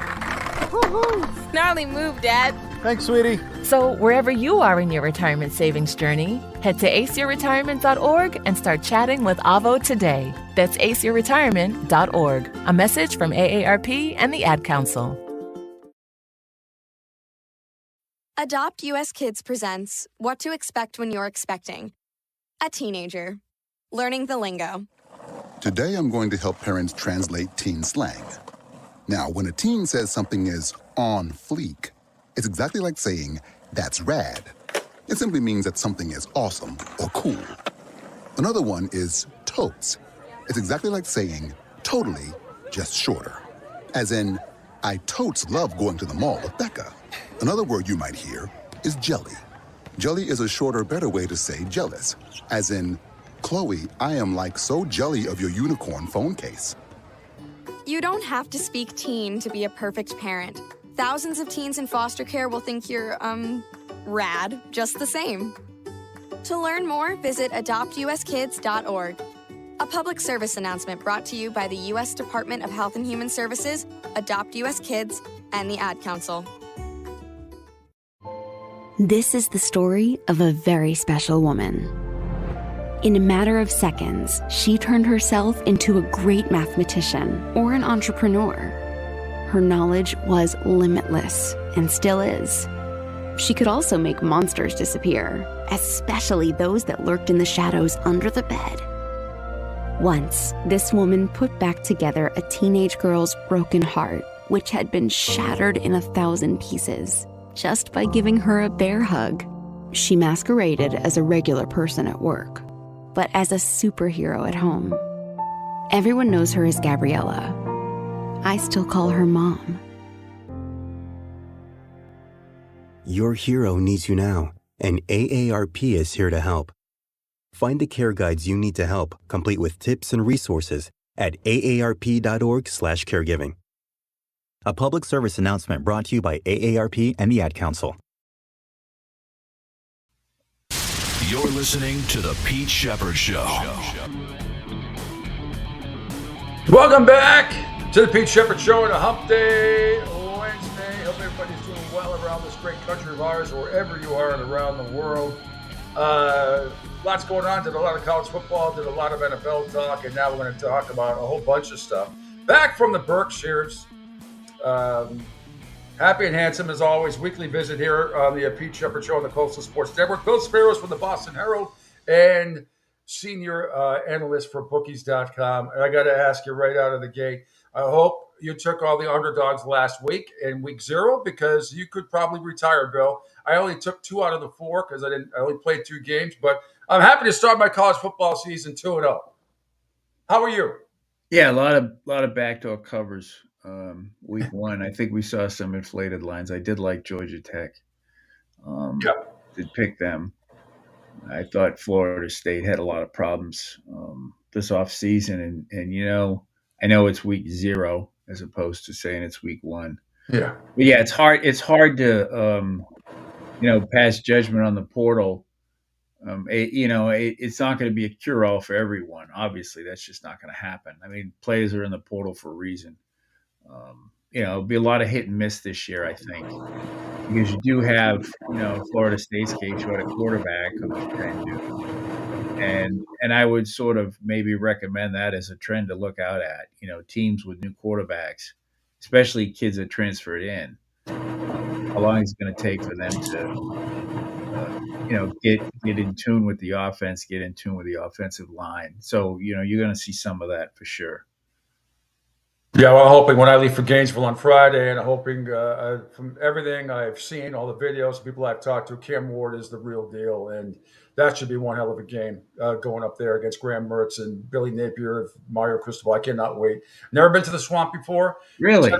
10 rows behind the Hurricane bench. It'll be hot as hell. I don't care. I don't plan on drinking at all until after the game, because except for water, which hopefully will be under $10 a bottle. Yeah, so, hydrate for sure in that place. I mean, it is, it's underground, so that sort of adds to the effect of the lack of oxygen, lack of air or comfort. It is a great place to watch a game, especially if you're down low where it really does get hot. Yeah. And yeah, Saturday's going to be great. That is a fun game. It's good to see that rivalry back, it's been a while. Yeah, they don't play a hell of a lot. But anyway, interesting stuff going on in New England, and we'll get to more. Your senior betting analyst from bookies.com. I want to ask you some interesting questions. And I want to ask you how fantasy football can tie in maybe a not so good way, because these people sometimes bet with their fantasy football team and are not logical about it, which cracks me up sometimes when I hear people ask me about this. Yeah, but my fantasy, but I'll get into that with you later. You had a great spot. I kind of didn't even realize this. Just to start with the Red Sox, they put Lucas Sims and Louis Garcia on the injured list. Those are two guys they traded for at the deadline. I mean, we've seen the beginning of the end, despite last night. We know that the fat lady was singing after the Arizona series, and then the doubleheader lost to Toronto. But that is something. Lucas Sims and Luis Garcia on the IL. I didn't even see that until you said it, until you posted it. Yeah, I was traveling yesterday and I caught that. Yeah, it was their worst trade deadline since 2023. They are the gang that cannot neither shoot straight nor acquire players straight. Well, I mean, of course, this all goes back to what we've talked about ad nauseum. Ownership has limits on spending, and you're going to end up getting guys at the trade deadline that are damaged goods, or that are people are traded for a reason, obviously, to dump payroll, or in the case of these guys, they probably had these issues ahead of time. The whole trade deadline thing, I think they should have locked up Cora before the season, so I don't really count that as a trade deadline thing. That's kind of a sort of the most logical thing you need to take care of. And, I've said it before, I'm not a huge Cora guy, but I know the players like him, the fans like him, the media likes him, and he would have gone to the Yankees this offseason, barring a World Series championship in the Bronx. And I know the Red Sox couldn't handle that. So they locked him up. But again, I don't count that as a trade deadline deal. I count that as, why didn't they do this in the offseason? So if you look at what they did at the trade deadline, they just picked up marginal players. And frankly, it was too late. I believe their fate was sealed immediately after the All-Star break.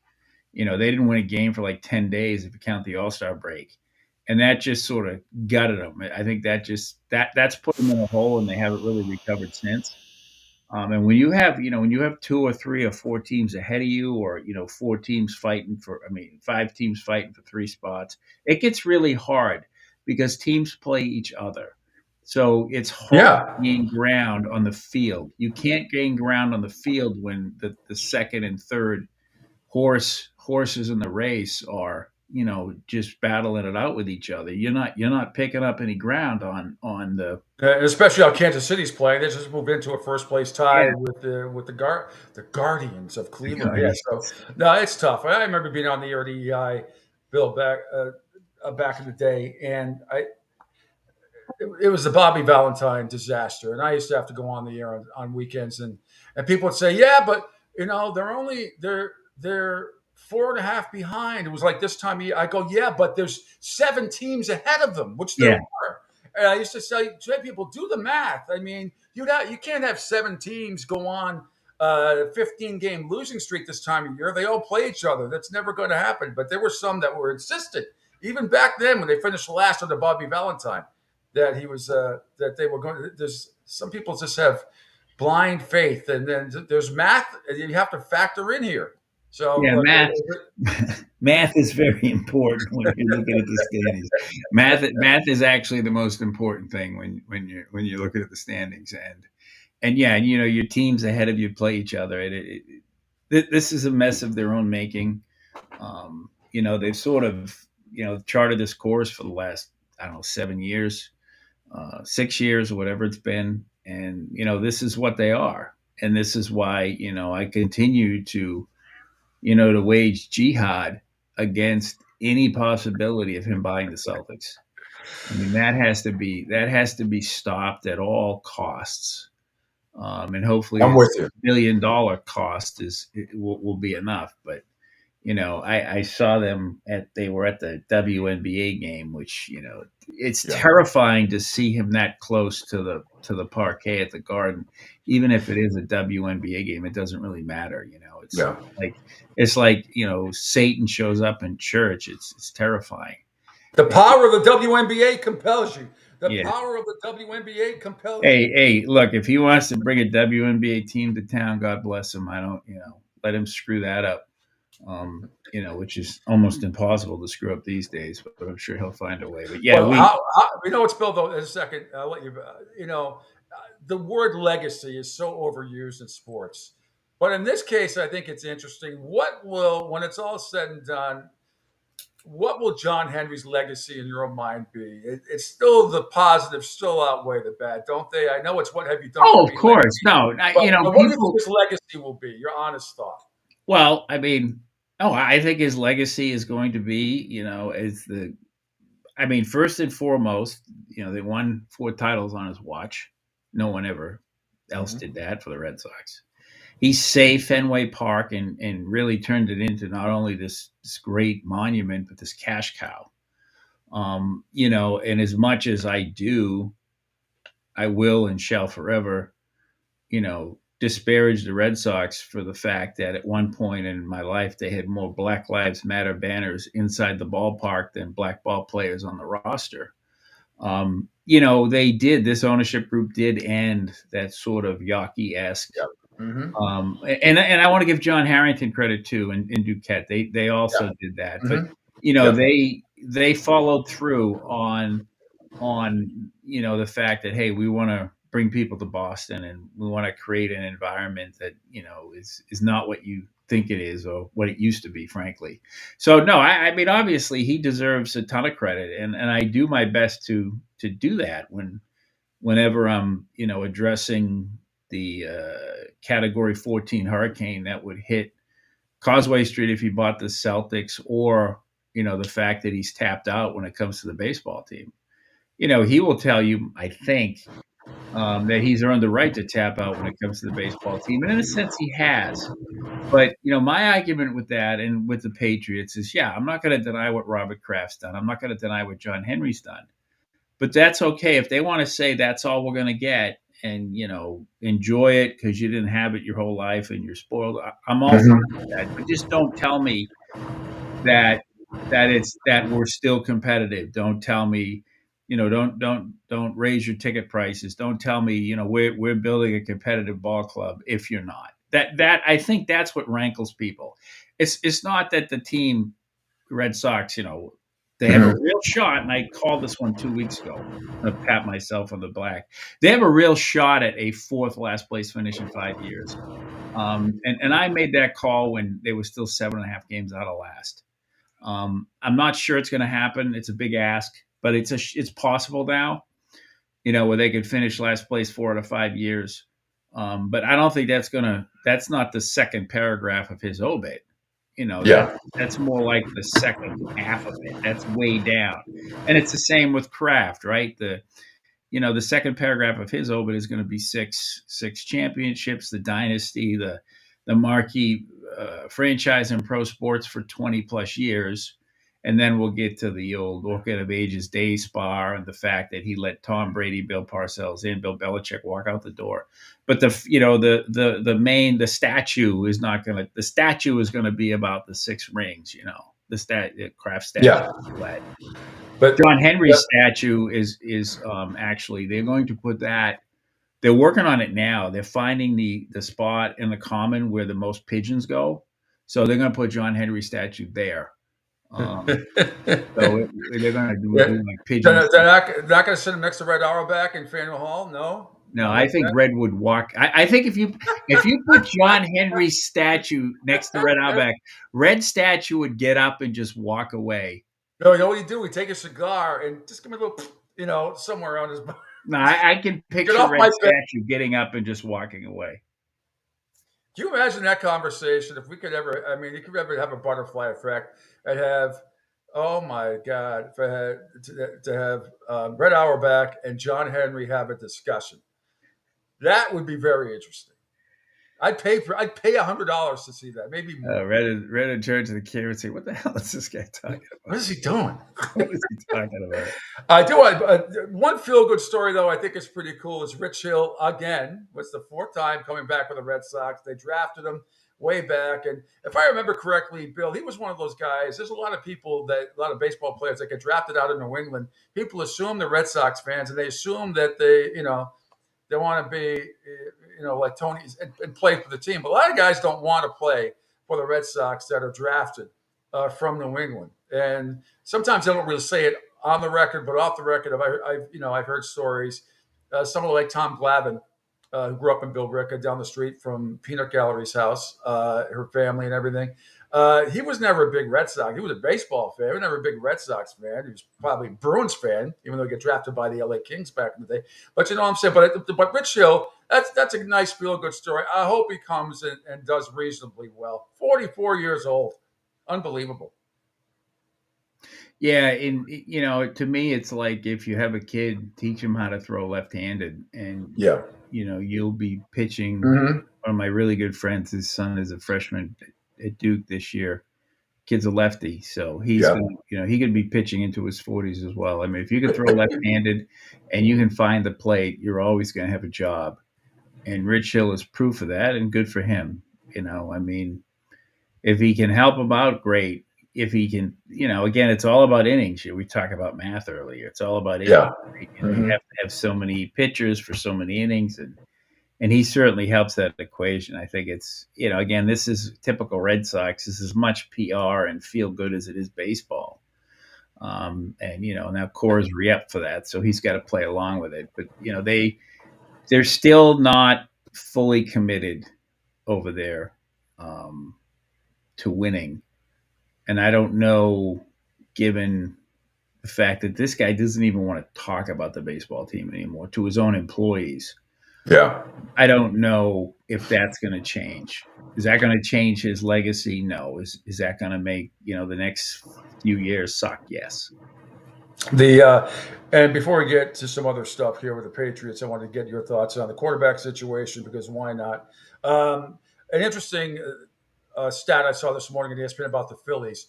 Nola pitched great last night, shutout, I think, and then they had to go back to like the late 1800s when the Phillies have had their starters win and go 7 innings. It's 30 straight wins. Nobody's done that since like the late 1800s. It was a crazy stat they threw up there this morning. Just and those are kind of that's why baseball is still a little special to me, because those kind of numbers, like, you don't get that kind of stuff in the other 3 major sports. No. That's why baseball records are always way more sacred than the other sports. Oh yeah. Yeah. I mean, my favorite baseball record is the National League betting scandal of 1877. That's often overlooked, as is the betting riot at Fenway Park in 1917. That's another gem from the history books. Where they stopped the game because they thought it was going to be rained out, and they rioted through the rain delay, and Babe Ruth ended up winning the game for the Red Sox, and all the gamblers won. So they'd lost about 5 straight, and they were defending world champs at the time. So, yeah, baseball has a lot of great history. And it's funny to think about the Phillies and having these guys go 7. Remember in 2004, the Red Sox starting 5 didn't miss a turn in the rotation. And, if you want to talk about, how they reversed the curse or whatever you want to call it, was because they had 5 starting pitchers that didn't miss a start for the entire season of the postseason. They had a lights out closer, and Ortiz and Manny were out of their minds. Yeah, absolutely. But it all goes back to having those starting pitchers eat innings, right? That's 30 wins, 7. That's 210 innings. Where your starters have rested the bullpen. The other problem with this Red Sox team that was very predictable after the All-Star break was that the bullpen was shot. Yeah. I mean, these guys, first of all, the way they're pitching, they're screwing up their elbows, they're screwing up their shoulders, but they're being used so much. Mm-hmm. Every guy's pitching every day. You cannot, that's not going to last. There was only one Mike Marshall. You don't have guys who can throw 60. Or Dick Raditz. Dick Raditz. Dick Raditz. Oh, your old friend. Yeah, of course. Yeah. One of the best. All right, I got before we get into football a little bit, I have the ultimate trivia question, baseball trivia question for you. If you get this, I don't. I'll I be so already impressed. don't I know got it. this in 1995 at the Fours across from the Garden. Remember they used to do a little quiz? I love that place. I did too. Who didn't? That's a shame that God, that place was so cool. legendary stories. I could write a book about stuff that's happened in there. But they used to have a trivia question every day. Okay. And when I was covering the Bruins or Celtics, it was after a shift or whatever. Before the game, I'd go in there for a meal or something. And this is the best. I think this is the best baseball trivia question ever. If you can win money in a bar like this, and it still holds up. I'm 99.9% sure. I'll give you two guesses if you can get. Who is the only American League World Series MVP that was a switch hitter? The only American League World Series MVP Oh, I think I know this. that was a switch hitter. Vida Blue. Yes! Damn it! Wow! Right out of the gate. That's such an awesome, sort of a trick question, but nevertheless, true. Yeah, Vida Blue for the. I can't believe I remembered that. I don't know where my keys are right now. But I know I've heard that quite. I did. Yeah, I did know that it's Vida Blue. Yeah. That is, I'll tell you what, you can stump a lot of people up. First, I go, Mickey Mantle. No, American, he was never World Series MVP. The mixed team was never World Series MVP, believe it or not. Anyway, that was a switch hitter. That's a great. I remember in the mixed own words, he did lead the American League in getting the clap 6 years in a row. He was misunderstood. He said that, not me. Yeah. All right. Last few minutes here, I've given my opinion on the Patriots situation. We know all about the offensive line. I get it, disastrous on Sunday night, especially in the first half. 8 penalties, no, blah blah. I get it. I've seen Bledsoe start seasons. I've gone, Peyton Manning 28 interceptions his first year. Anyway, to me, bottom line for me is the best player should play. Drake May is the best player. I know people don't want to see him get killed in the first 4 games. Well, the next 4 games aren't that much easier either. So I'd rather see him just start. Let's see what he can do. I know things speed up in game 1 as opposed to the preseason. I get it. Patriots offensive line couldn't block anybody. The backups for the Washington Commanders. I understand all of that, but still, for me, the best players play. I'm starting Drake May. What say you, Bill Sparrows? Well, unfortunately, he's not prepared to start week 1, and that's not his fault. The Patriots, I kind of addressed this in the Sunday's Herald. We have a football preview section. The problem is the Patriots didn't view Drake May as their starting quarterback in minicamp or in OTAs. So they didn't groom him enough before these preseason games and in practice to be the starter. That's not on him. If they had said you're going to be the starter from day 1 and worked him with the first team offense and paired him with this obscenity of an offensive line, then I would agree with you. The problem is he's not ready, and that's not his fault. They need to get him ready to start. I agree 100%. And they should have done this 5 months ago. And they sort of, whisked away a great opportunity here.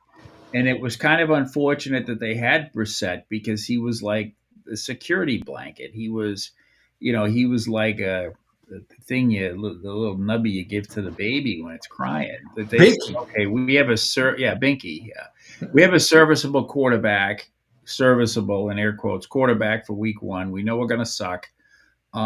So we're going to focus on getting Jacoby Brissett ready to be the spot fill guy, as opposed to taking all their time and all their resources and saying, okay, we're going to spend the next 6 months getting Drake May ready.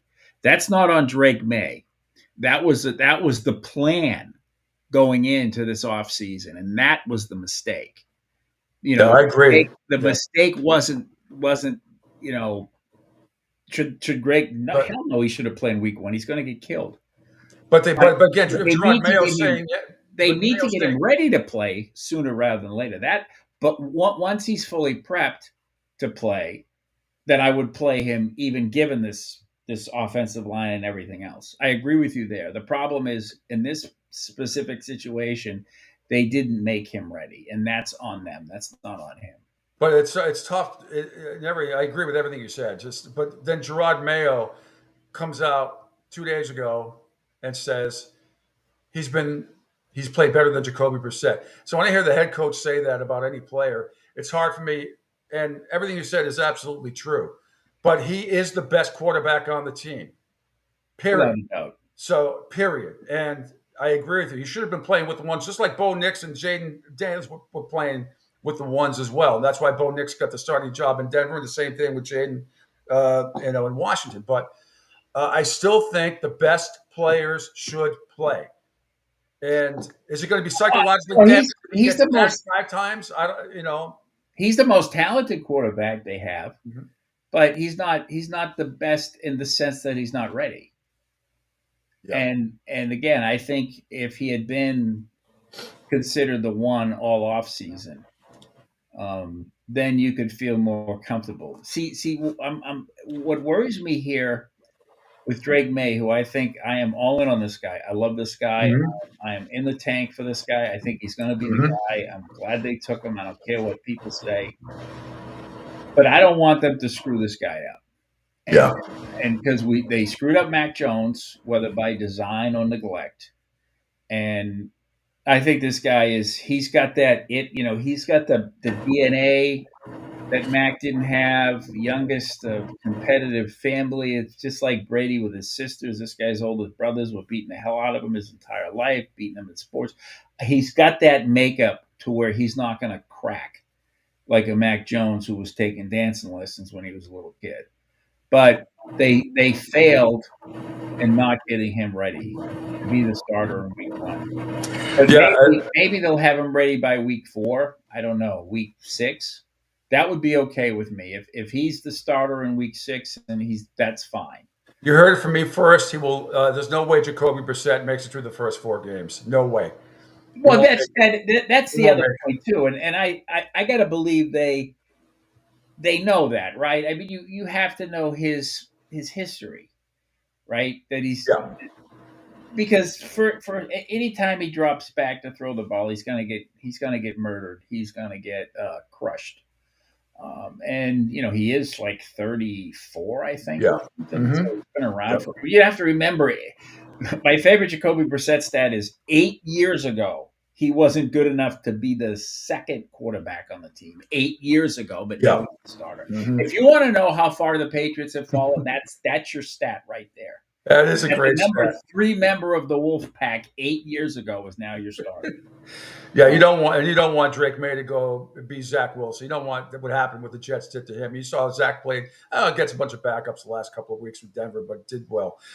Bill, thanks so much. Always a pleasure. And can't wait to talk to you next week as well. We'll be a lot closer. Oh, yeah. Start will be the day before the start of the NFL. Yes. And we'll get into the betting stuff. Yes. Christmas Eve in September. It's going to be awesome. Bill, thanks so much. Bill Spiros, Boston Herald, and senior betting analyst at bookies.com. You're the best. Thank you so much. Okay. We'll talk very soon. Thank you, Pete. All righty. Thank you. All righty. Quick break, and then John Meter-Perrell is going to join me. Final guest of the day. Coming up, we'll talk and break down all things college football, and particularly Florida State hosting Boston College coming up on Monday night. All part of the Pete Shepard Show here on the Coastal Sports Network. Coming at you live from the Miller Electric Center on roster cutdown day. We just wrapped up speaking with Doug Peterson and Trent Baalke. Biggest highlights as the Jaguars trim their roster down to 53. We begin with the decision to trade the veteran pass rusher Trevis Gipson to the Seattle Seahawks on Monday. Trent Baalke said that multiple teams inquired about Gipson, and the Jaguars felt encouraged from what they've seen from 7th-round rookie Miles Cole so far. He also noted it's kind of hard to find 6'6", 280 pounds, and runs a 4.6 like Cole offers. The Jaguars also clarified with regards to 2 players and the waiving of them yesterday. We'll begin with Patrick Murtaugh, the Australian International Pathway Program player, suffered a season-ending injury. The Jaguars have waived him injured. If he clears waivers, he will revert to season-ending IR and will rehab here in Jacksonville. It does open up a spot in the International Pathway Program. Additionally, CJ Beathard suffered a groin injury in the second preseason game. According to Trent Baalke, he would have missed at least the first 4 weeks of the regular season. Now the Jaguars are in an interesting situation where they would not be eligible to re-sign the backup quarterback for 7 weeks. Another team could step in, but of course, Beathard also rehabbing his way back from that significant injury. And finally, the team did part ways with longtime Jaguar Tyler Shatley. Both Doug Peterson and Trent Baalke very complimentary of the veteran offensive lineman, and Trent noted, he told Tyler as he shook his hand, never say never. This might not be the end of Tyler Shatley here in Jacksonville. That's it from the Miller Electric Center. The Jags are back on the practice field tomorrow and Thursday before they get the weekend off ahead of Week 1. Mia O'Brien's Quick Hits are brought to you by Arlington Toyota. Hi, folks. This is Gerard Moynihan of Moynihan Lumber, and I would like you to know that our company has been selling Anderson windows for over 60 years. See the complete line of Anderson windows at any of our 3 locations in North Reading, Beverly, or in Plastown, New Hampshire, or at MoynihanLumber.com. What's up, Southwest Florida? Jim and the Beef Guy here. Fort Myers, we answered your call. We're pumped to announce the opening of our second location. It's on 41 just north of the Edison Mall. And guys, nothing's changed here. The beef, the sausage, the breaded steak, our Maxwell Polish. Now serving you in 2 locations, Fort Myers and Bonita Springs. And don't forget, if you're having a party, check out our catering menu. Hey guys, when you're at the counter, don't call it gardenia. It's pronounced Chardonnay. Ion Tampa Bay is the latest news, weather, and traffic for Pinellas, Pasco, Ellsboro, Hernando, and surrounding communities. Stay connected on X, Facebook, and their website, iontp.com.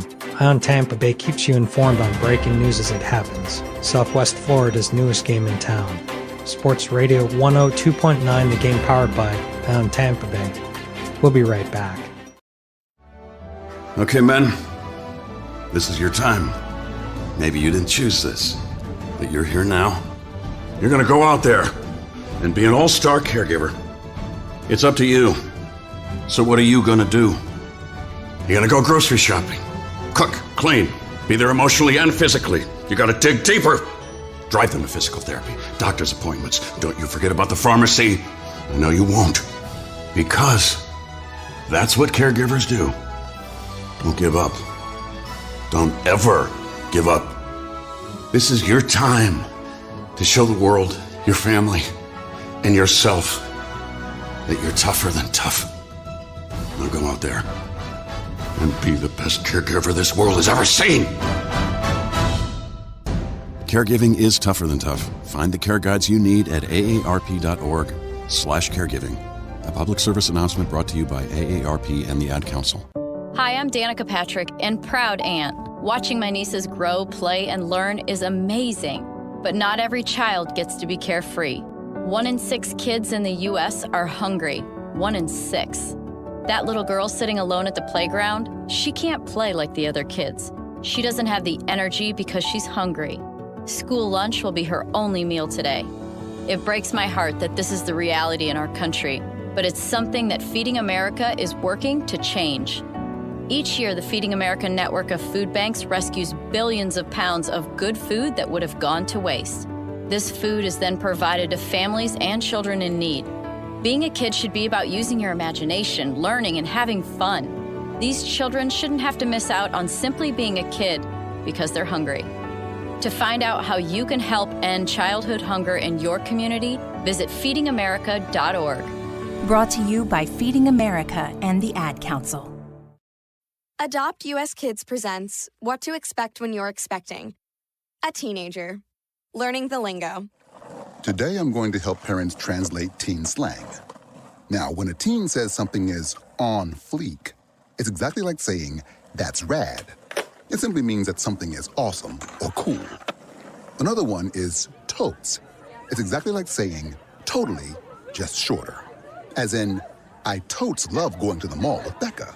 Another word you might hear is jelly. Jelly is a shorter, better way to say jealous.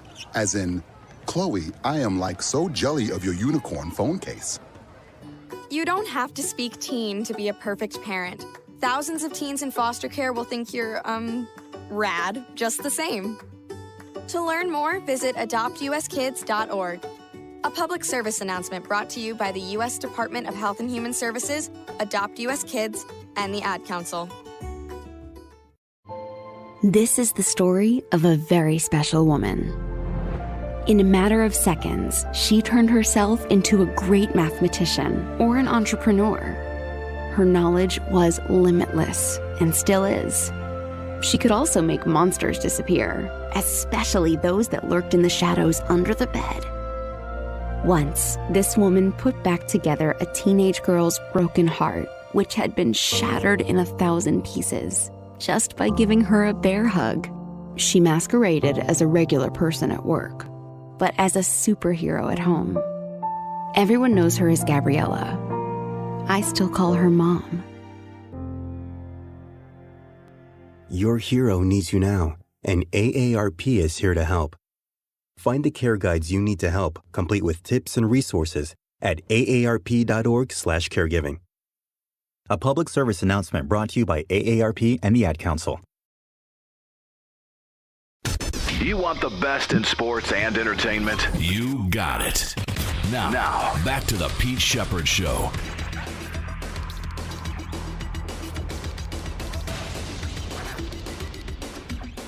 Yes, welcome back. It's hour number 3, third and final hour here at the Pete Shepherd Show here on the Coastal Sports Network. Thanks, everybody, for checking us out across the video platform. Angel, I just got your message, and I will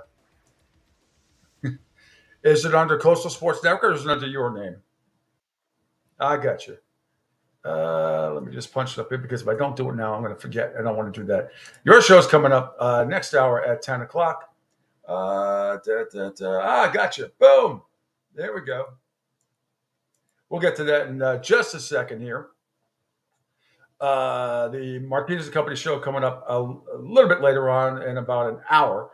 We're still waiting on John Meter Perrell, going to join me in just a few minutes here. Thanks, everybody, for checking us out on the Coastal Sports Network video platform at Twitter X at PShep326, Facebook, SR1029 The Game, SR1029thegame.com, Ion TV, CSN Florida, Rumble, Spotify, LinkedIn, Twitch, and YouTube. Call or text the show, 727-858-6650, 727-858-6650. All of a sudden, I am freaking starving. Like, all I'm picturing right now is steak and eggs. Ooh.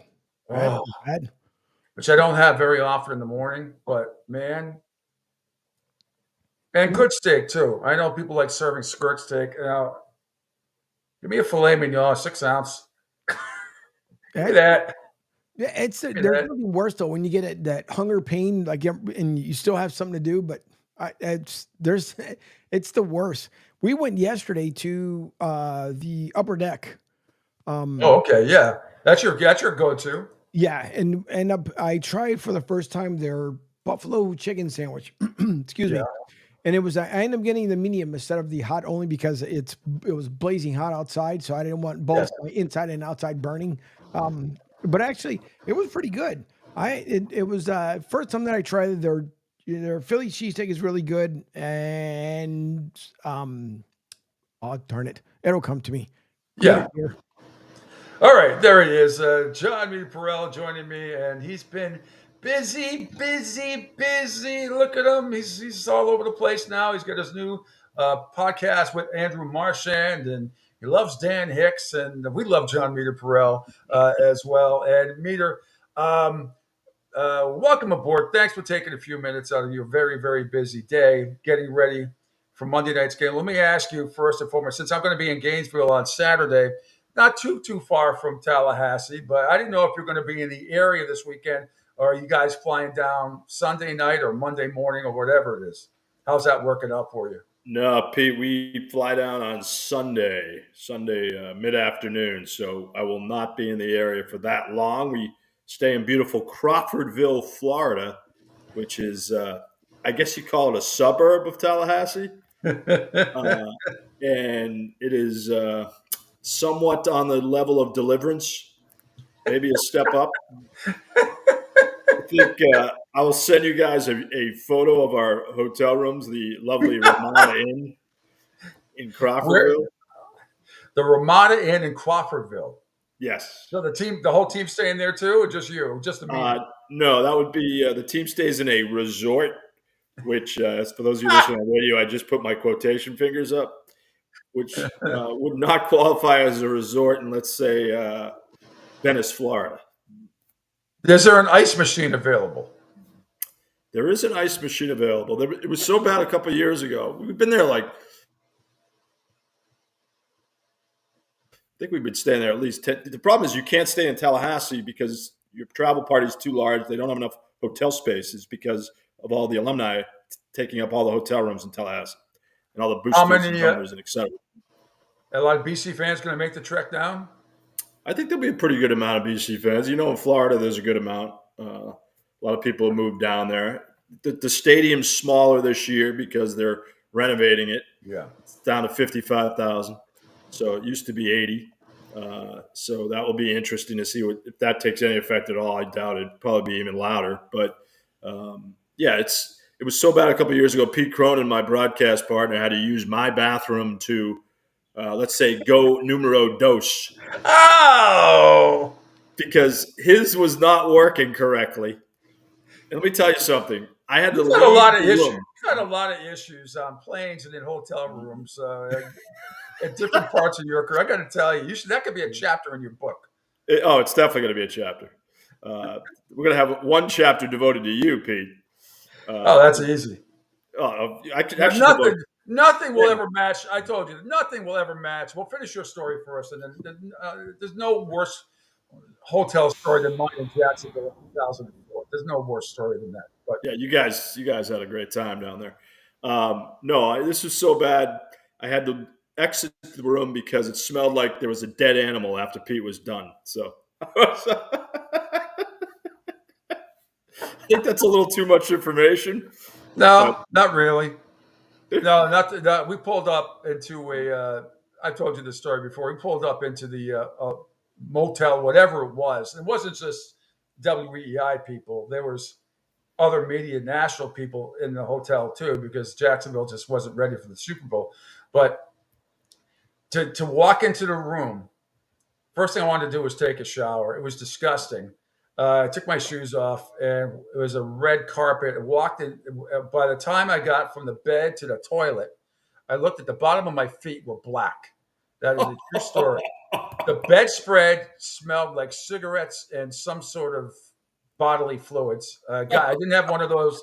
I didn't have one of those ultraviolet lights that would show all the secretions, but there were probably many. I put the shower on. In 30 seconds, the shower head fell off.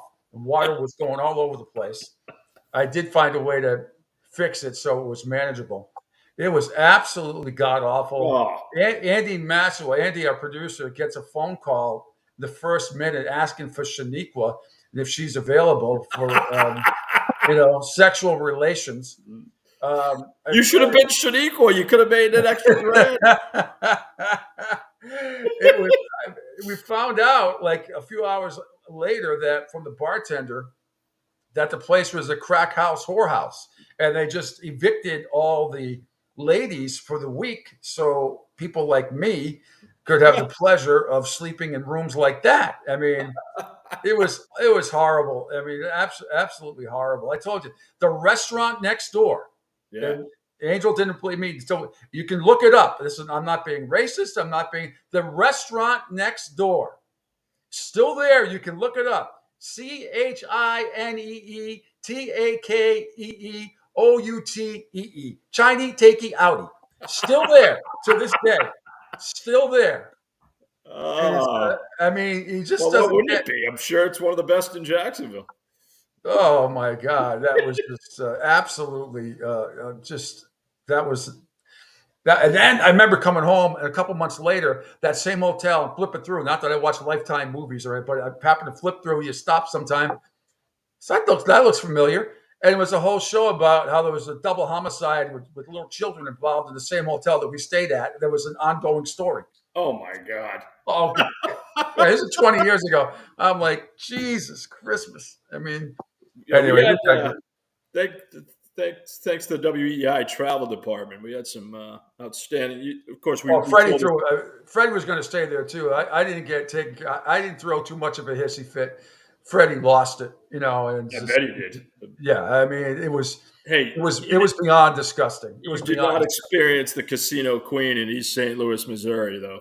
That was the bad. Well, you guys, we stayed at a Hampton Inn or something like that, which was like a Ritz. I mean, you and Dennis and Callahan, When you first walked in, your East St. Louis room was check your guns at the front, right? Yes. That was the first thing. Yes, that was the first thing.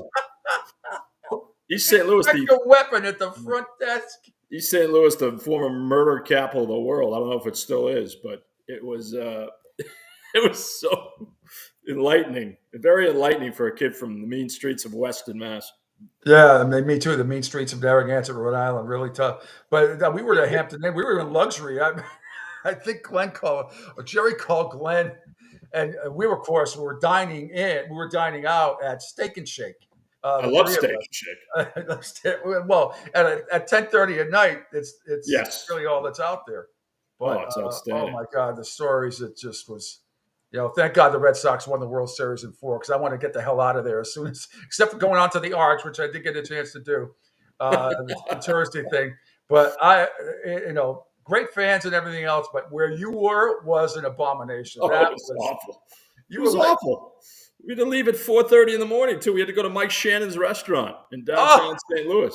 That's right. You guys did the show from there, and Mike Shannon's face rotates. It looks at you. They had one of those holographs of Mike Shannon.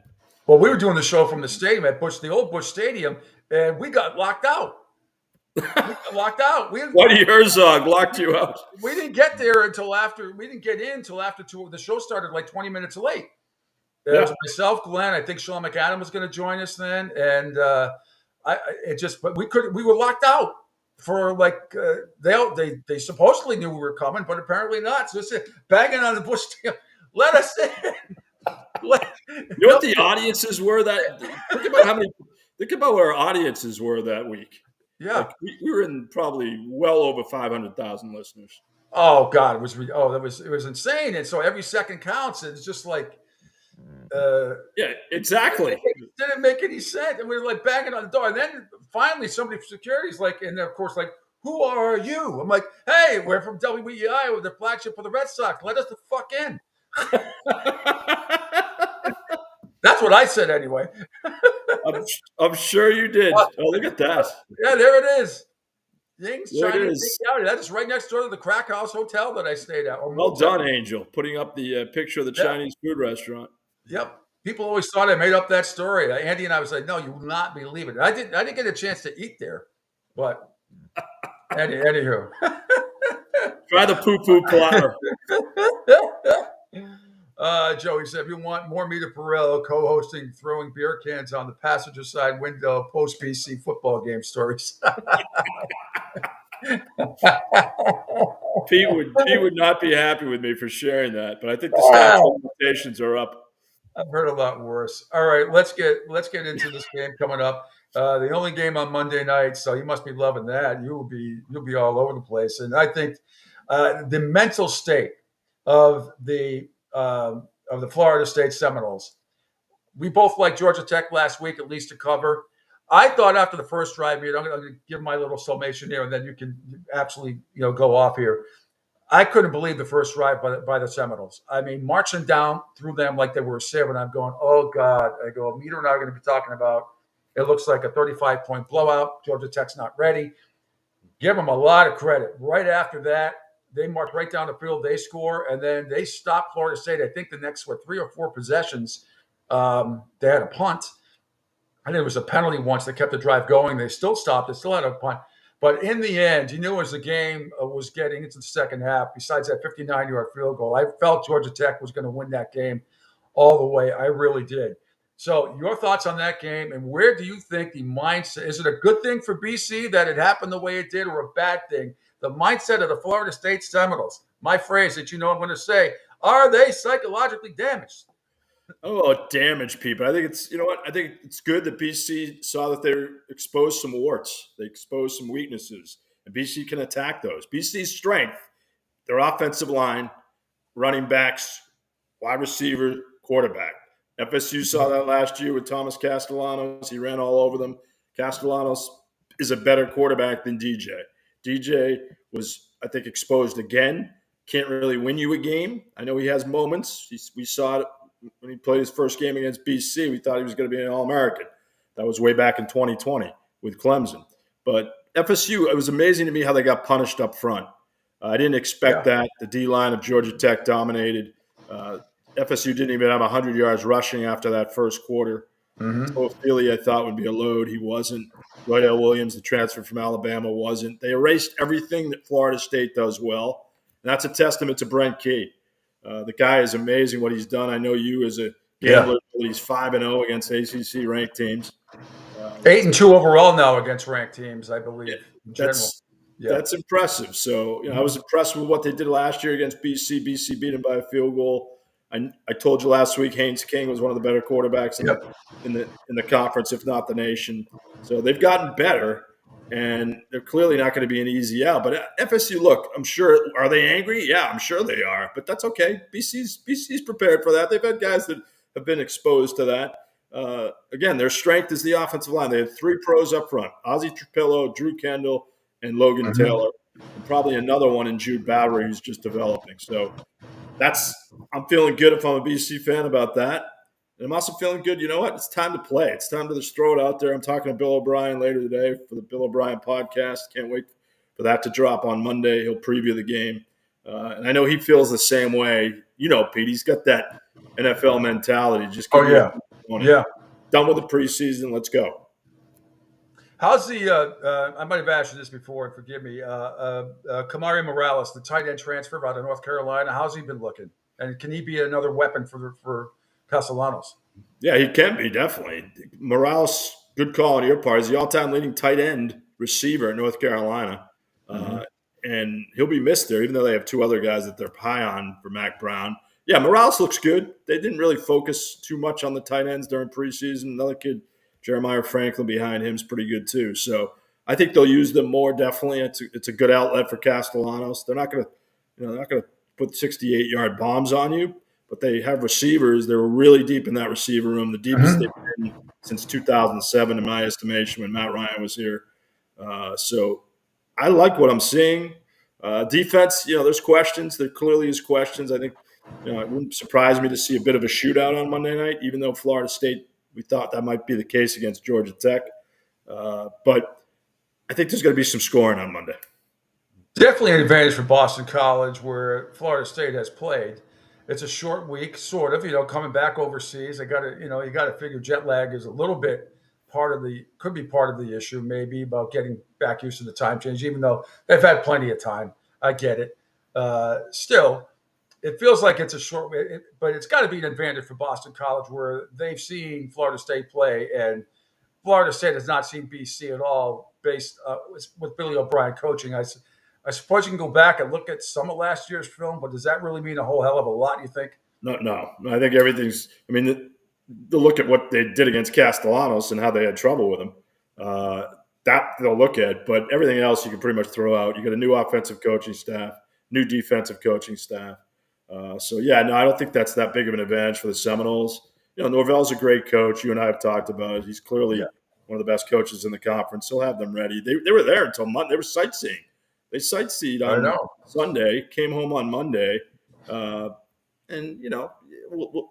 I doubt they'll have they'll be punch drunk from the jet lag, but just a little bit of an itch. I've heard a lot this week about them being hungover from the fact that they weren't picked for the playoff and how that destroyed them during the preseason. They were still hung up on that, and I don't know about that. All I know is they were outplayed, and that's the playbook for BC. And the good news for BC is they can do that. They can control the line. Defensive line is going to be a huge key for them. That's a little bit of a question mark. But if the defensive line can play half as well as Georgia Tech's defensive line, BC's got a good shot. And then, the one part, then he got the Florida State apologist. And, of course, being a Hurricane fan, it just cracks me up. The Danny Cannells of the world. Did you see what Danny said this week? Oh, my God, how many freaking excuses. Then he tweeted out, they went 0-2 to start one year and then beat Nebraska in the Fiesta Bowl. Who cares? I've never heard the Florida State fans. They come up with some doozies, boy. The whole receipts. world out to get them. Huh? I saw the Danny Cannell tweet. He's keeping receipts. I like Danny Cannell. I do too, but he's they're angry. Everybody's stunned. They shouldn't be stunned. That was good for you. That was the easiest bet on the board in week 0. SMU too. That didn't surprise me either. That Nevada covered. All the dogs covered, every one of them, all 4 covered. Right. So, good for you for the gambler taking those shots. I just took 2. I took 2 out of the 4. If they were paying attention at all Yeah. throughout the end of last year, which you were, you knew Georgia Tech was rising. Absolutely. And the Memphis score surprised me a little bit. It really did. I thought I didn't touch that game. I thought they'd clobber Nevada after what we've seen from that team. Oh, not from what SMU played Nevada. Yeah, SMU played Nevada. I thought they would clobber them, but it's a good win on the road. No, I love the matchups this week. Clemson and Georgia. Yeah. What a great one at noon. Like Clemson in that one. What is it now? 13.5. Yeah, it's down to 13.5, I think. The Eagles are. You guys are 15. You guys are 15.5 points, and either 49.5 total or 50, depending on what it is. But I'll take the points with the Eagles. I can't comment on that, Pete. But vaya con Dios. I do. It's funny how those lines have fluctuated, and that's going to be the case throughout all of college football this year. Parity is going to be a common theme. There's no great team. Will it be? Who knows? Will it be Georgia? Will it be Oregon? Will it be Ohio State? Those are the top 3. Everybody's kind of pointing to. Wait till they see the Hurricanes. Well, the Hurricanes. That's another. I'm telling you, that's going to be fascinating. You got to send me a shot when they sing "Don't Back Down" at the Swamp. Well, that's the thing. I don't mind. Look, it's tradition, so I get all that. I like it. I'd love to see Hard Rock have as many fans there as they do at the Swamp. It'd be nice. The only time that's really gotten going was last year against Texas A&M and Florida State, and then previously the Notre Dame and Virginia Tech a few years ago when they were ranked number 2 at the time. But they got the atmosphere is no comparison. I'm sure. I'm hoping that it will get that way again at Hard Rock this season for Miami. But I think Cam Ward's the real deal, and I can't wait for them. Should be a hell of a game in Florida. They better be, because we talk about them every preseason. They're the most talked about team in the ACC. Oh, this is the year Miami's coming back. This is the year. This is the year. I've heard it from you for the last 5 years. Third year Mario Cristobal. Look what he did at Oregon. Boom. That's it. So, I mean, this. You don't think you're going to miss Tyler Van Dyke at Wisconsin? No, good luck at Wisconsin. I hope it's a blizzard every game that he plays. No, I wish him well over there, but I think, Cam Ward and everybody else that they've gotten. I think they have a ton of talent. McElroy's the only one on ESPN that picked them to be very high, ranked 8th, head of Florida State, head of Clemson. He's the only one intelligent enough because people are going by past history, and I am not. I'm all about here and now, Meter. I'm all about here and now. Speaking of here and now, tell me about the podcast. I heard some of it. You and Andrew Marchand. You're a media critic now as well. Yep. So how's Call me Jack Craig, Pete, from back in the day. Oh, geez. Well, actually, Jack was good. He was good. He was really good. He was a pioneer in that department. No, look, Marchand's the media critic. I'm there to help him out. I'm there to be the point guard. I'm there to add my opinions. I do like Dan Hicks. I thought he had a great Olympics. I know you saw that. Thank you for pointing that out. But that's a cool thing of what we're going to do every week. What's up? What's down? Do not like radio color analysts using we and us to describe their team. We all do it. Everybody does. You're right. That's never going away. Oh, it's so bad. It's so bad. Never have I said that once to describe BC. Play a Miami Dolphin. Any play-by-play cut. Oh, I love all those guys. Cincinnati, Dave Lapham. Oh, jeez. Yeah, exactly. Yeah. The Bengals radio network where the Patriots are playing. What's your line on the Pats game, Pete? A week from Sunday. I think it was last I checked was like 8.5. Cincy by 8.5. But the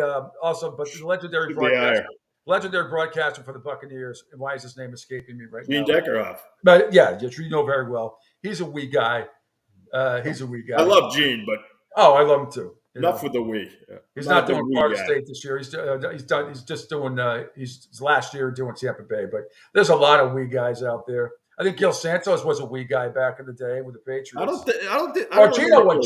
Gino Capoletti. Zolak is. Oh God, yeah. That was my point. It's like, stop. You played 30 years ago. You're not part of the team anymore.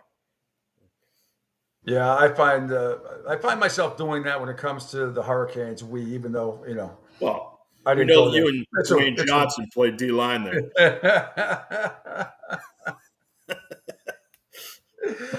It's funny, about Dwayne Johnson. Remember when that he was doing that movie? I don't know if it was a Tooth Fairy movie. I forget where it was. They were shooting some stuff in Boston. Was it Gillette? Yeah, remember down the street from where we used to work at WEI? This is another story that people may not know. Was the SAG, the actors thing where they'd call in for extras and all that crap? Yeah. So it was you would think it would be some big time studio. It's this little hole Boston in the Casting. place. Yeah, Boston Casting. Yes. So they were looking for. When I told the story on the air, they started to ridicule me before I could finish. But I was like, I did a thing where you were trying out for certain parts. I was there. Gary Tangway was there. Others were there for. Tangway's there all the time. Yeah, so I was there, and they're like, "Well, we want you to do something. We want you to sit in for Dwayne The Rock Johnson." So when I said that, I said, "What?" So when I started to tell the story, they all started to make fun of me on the air. And I was like, "Let me finish." I said, "This is not about me looking like or anything like that." I said, what they wanted me to do, and I had to do it, was dress up in mostly full football uniform, lie on the ground, flat on my face, with my head turned not towards the camera but the other way, and fake just act like don't move. And I was basically a sack guy. I was sacked.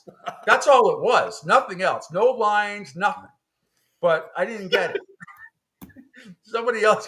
How did you not get that role? I don't know. And That's made for you. You know why? I was way too. I was 100 pounds heavier back then too. That is way. Oh my God.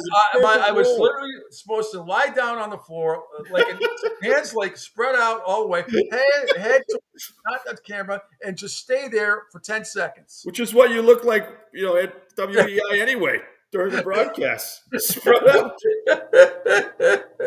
Only one time. That's another chapter of the book. Oh man. Oh yeah. No, I got. Everybody knows that. I mean, I got suspended one time for having a couple of cocktails before the show. That wasn't the only other suspension I had. The worst one was when we got stuck in Mexico, and remember that they don't exist anymore. What's his name from the Atlanta Hawks, who owned the charter company? He's from Massachusetts, and I think he still is. And what was that? The charter company, travel guy, Steve. Yeah, I know what you're talking about. I forget, but remember there were a couple of charter companies that would go out of Logan and go to Aruba and so a couple of other places for all-inclusive stuff. It was a little cheaper than back then. They don't have them anymore. I forget what the name of the airline is called. But they were, they're not there. They don't exist anymore. They didn't exist a couple of years after whatever. But I was hosting that day. Yeah. Huh? It was like one of the NetJet, like that type of company. Yeah, but this was different. It was, there was no first class or anything like that. It was all tied in coach seats. And we had used it a couple of years and it was okay. The one year we got stuck in Mexico for 26 hours or something like that in the airport. They were so incompetent. And it was definitely the airline and the people in charge and blah, blah, blah. Well, I go on the air. I come back, whatever it was, I go on the air. Glenn was off and I'm hosting. And I just fucking lead into him. Stuff that Kirk Minahan, stuff like that Minahan and Jerry might have got away with in their prime when they were doing the show. But the only reason why I didn't get away with it is because apparently they had just signed on, without my knowledge, the week I was on vacation, a big contract to sponsor the shows. So I went off on them. I got called into the office. It was like, got to do it. And I was like, everything I said was true. Yeah, you didn't know. You didn't have knowledge of these sponsors. No, I didn't have knowledge of it. And I think Steve Burton was with me again. He's cracking up, laughing, falling off his chair again like he always did. Burton is, his daughter's ripping it up right now. So one's a WNBA player, and the other's on the broadcasting, right? Yeah, she's with ESPN now. Yeah. So, yeah, she's great. No, that's quite a proud family. I love that story, Pete. There's so many. It's called the Naked City of WEI. The Naked City. Well, I was only in it a couple of times. 3 or 4 other times. Good stuff. Nothing big. I said last week. Just The goal saw, is to be in it. yeah, just I love the part was like saw Pete Shepard at Davio's or something like that, or Sorp, and I'm like, oh God, please don't tell anybody where I Who am. was Pete Shepard with at Davio? That's the question, Jimmy. And it wasn't Greg Dickerson, who I know is watching right now. Oh yeah, no, we love Greg. Greg's the man. Greg's It's called great. Eric Dickerson by yours truly. Why was that? Because I was making fun of his on-air performance, like the great Eric Dickerson on Monday Night Football. Oh, yeah. Well, we've seen a lot worse. We've seen Yes, a lot worse. of course. All right, man. So you're coming down Sunday afternoon. Hopefully the weather will be cooperating with you guys. I hope so. I heard rain earlier. I don't know if that's still the case. I haven't seen recently, but Pete, what? No Red Sox questions? No. No, I just said no. It's irrelevant right now. It's college football, baby. Everything else is secondary. College football. I'm with you, man. And guess what today is? My first BC class of 2024. The professor will be back in class. What will today's topic be? What is on the syllabus? Today's a wide-ranging kind of manifesto. We go through the entire class. Manifesto, yeah. We talk about what the expectations are. We give them a little taste of interviewing. We have them split up into groups. I want to hear something about them. I want to find out. Their job is to find out something about their partners in the group.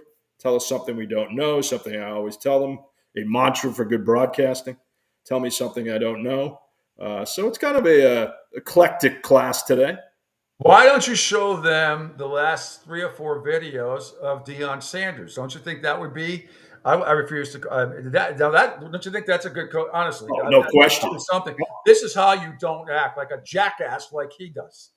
I was going to do that, and I will do that today. That was on my little cheat sheet. That whole exposition with the Denver Post reporter is. They should all walk out. I would love for Deion to come back after. I hope North Dakota State upsets them, which wouldn't be shocking to me. I hope he comes into the press area and gets to talk to nobody. Yeah, that would be brilliant. If that crickets. What a beyond the pale. Like, are you kidding me, Deion? Really? Like, grow a pair. Are you kidding me? It's awful. Totally beyond the pale. Like, oh, God forbid they criticize you a little bit. And look, the guy took some personal shots. I understand that. That was probably a little bit above board. But that's okay, Deion. That doesn't mean you don't have to ban him. It's all right to have a dissenting voice. And what about the guy? Is it the same when they had the domestic disturbance and he didn't want to report it? What are you kidding me? And I was like, how would this guy handle what Michigan went through this year? By the way, that documentary, I've watched the first 10 minutes. I'm going to watch it. Is about Connor Salians. Love it. Spine Stiller. I watched it. I'm going to watch the rest. I'm 10 minutes in this morning. I'm hooked. I mean, it looks awesome. I can't wait. It's fantastic. How would he have handled coaching up there? You could say what you want, think what you want about Jim Harbaugh, but he never got really angry at anybody. He just said, "No, it wasn't me. I didn't know. It wasn't me." How do you think Deion would have handled that? Or how do you think Deion would have handled coaching Florida back in the day with all Urban Meyer's misfits, despite them winning and having Tim Tebow? How do you think he'd handle that? I mean, he went 1-9, Meter, the last 10 games of the season after starting off 3-0. 1-9. A lot of those games were. He didn't coach that. That team didn't get better as the season went on. They got worse. Nope. How about the game at Stanford? Stanford came back to beat them in a throw. Best games of the year. One of Stanford's 3 wins. They talked about that at the ACC kickoff. They're still talking about that because that's all they had to talk about was the fact they came back to beat Deion Sanders in Colorado. No, then he brings up race and all this stuff that had nothing to do with the reporter asking a couple of questions. It's got nothing to do with that. Anyway. It's got him. He just doesn't want to hear it, and that's part of the job. That's why they're paying you over $5 million a year to coach. It's part of the job. Wait till he leaves next year with his son. I can't wait. All this bullshit about he's staying. It's not going to matter. He's gone. All right. What time's your class? My class is at 4:30. Ooh, hour and a half. Yeah. Well, we'll probably stay probably an hour today. Yeah. They love me because I let them go early. Once in a while. But well, best of luck to the upcoming season to you, Pete Cronin, and Steve Ciaccio, your producer, who's awesome. I'm gonna have him on the show one day too. Scott Mutual. Scott Mutry. Okay, yes, Scott Mutry on the sideline too. Yes. Yeah, no, you should have all of us, man. We could have absolutely. Angel could put up like the Brady Bunch boxes. That would be cool. The quad box. All right, man. Best of luck in your podcast with Andrew Marsh on every Tuesday, correct? Every Tuesday, Bill O'Brien every Monday. So yeah, Pete, I'm about as close to being overexposed as you are. So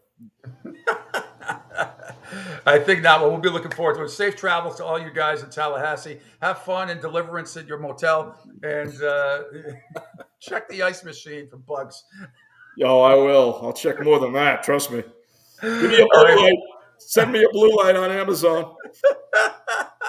All right, man. We'll talk next week and recap BC and Florida State. Thanks so much, man. All the best.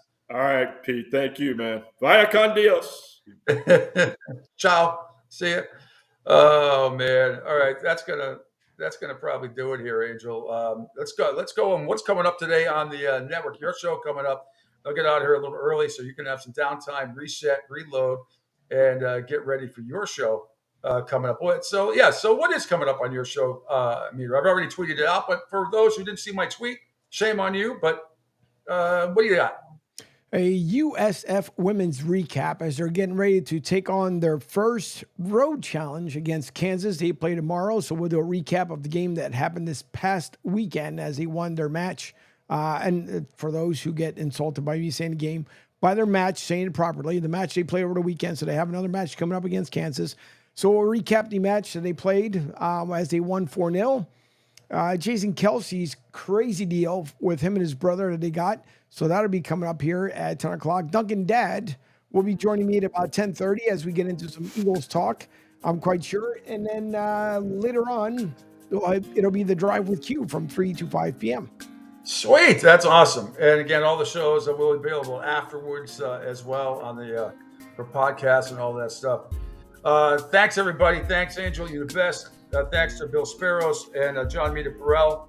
And tomorrow, where's my guest list? I have an awesome guest list for the rest of the week. In my organized notes here. Here we go. So tomorrow we got, Jay Flannery's coming on. That is going to be really interesting, especially, I hope you watch this documentary as well, because Jay was around Tom Brady big time in more ways than one back in Michigan. He's got a lot to share with the show. It's going to be fantastic. And then Wig, one of the great listeners of all time for me. You know him from down here in Southwest Florida. Also a huge Miami Hurricane fan. Funny man. He's going to join me via video tomorrow at 9:05 a.m. We're going to have some fun. Then on Friday, we'll have Jimmy the Beef Guy on at 9:05 a.m. As well. Talk about what's going on at this restaurant and stuff. And he's just a great sportsman, funny guy. And then Catherine Tappan will join us on Friday as well at 9:30, NBC football sideline reporter. She will be up in Ann Arbor, Michigan. We'll get her thoughts too on the situation with Connor Stallions. That's going to be a lot of fun with Catherine at 9:30 on Friday. All right, that's going to do it for me. I am Pete. He is Angel. Stay tuned. Martinez and Company coming up in just a little bit here on the Coastal Sports Network. I'll be back tomorrow at 7 a.m. Bye.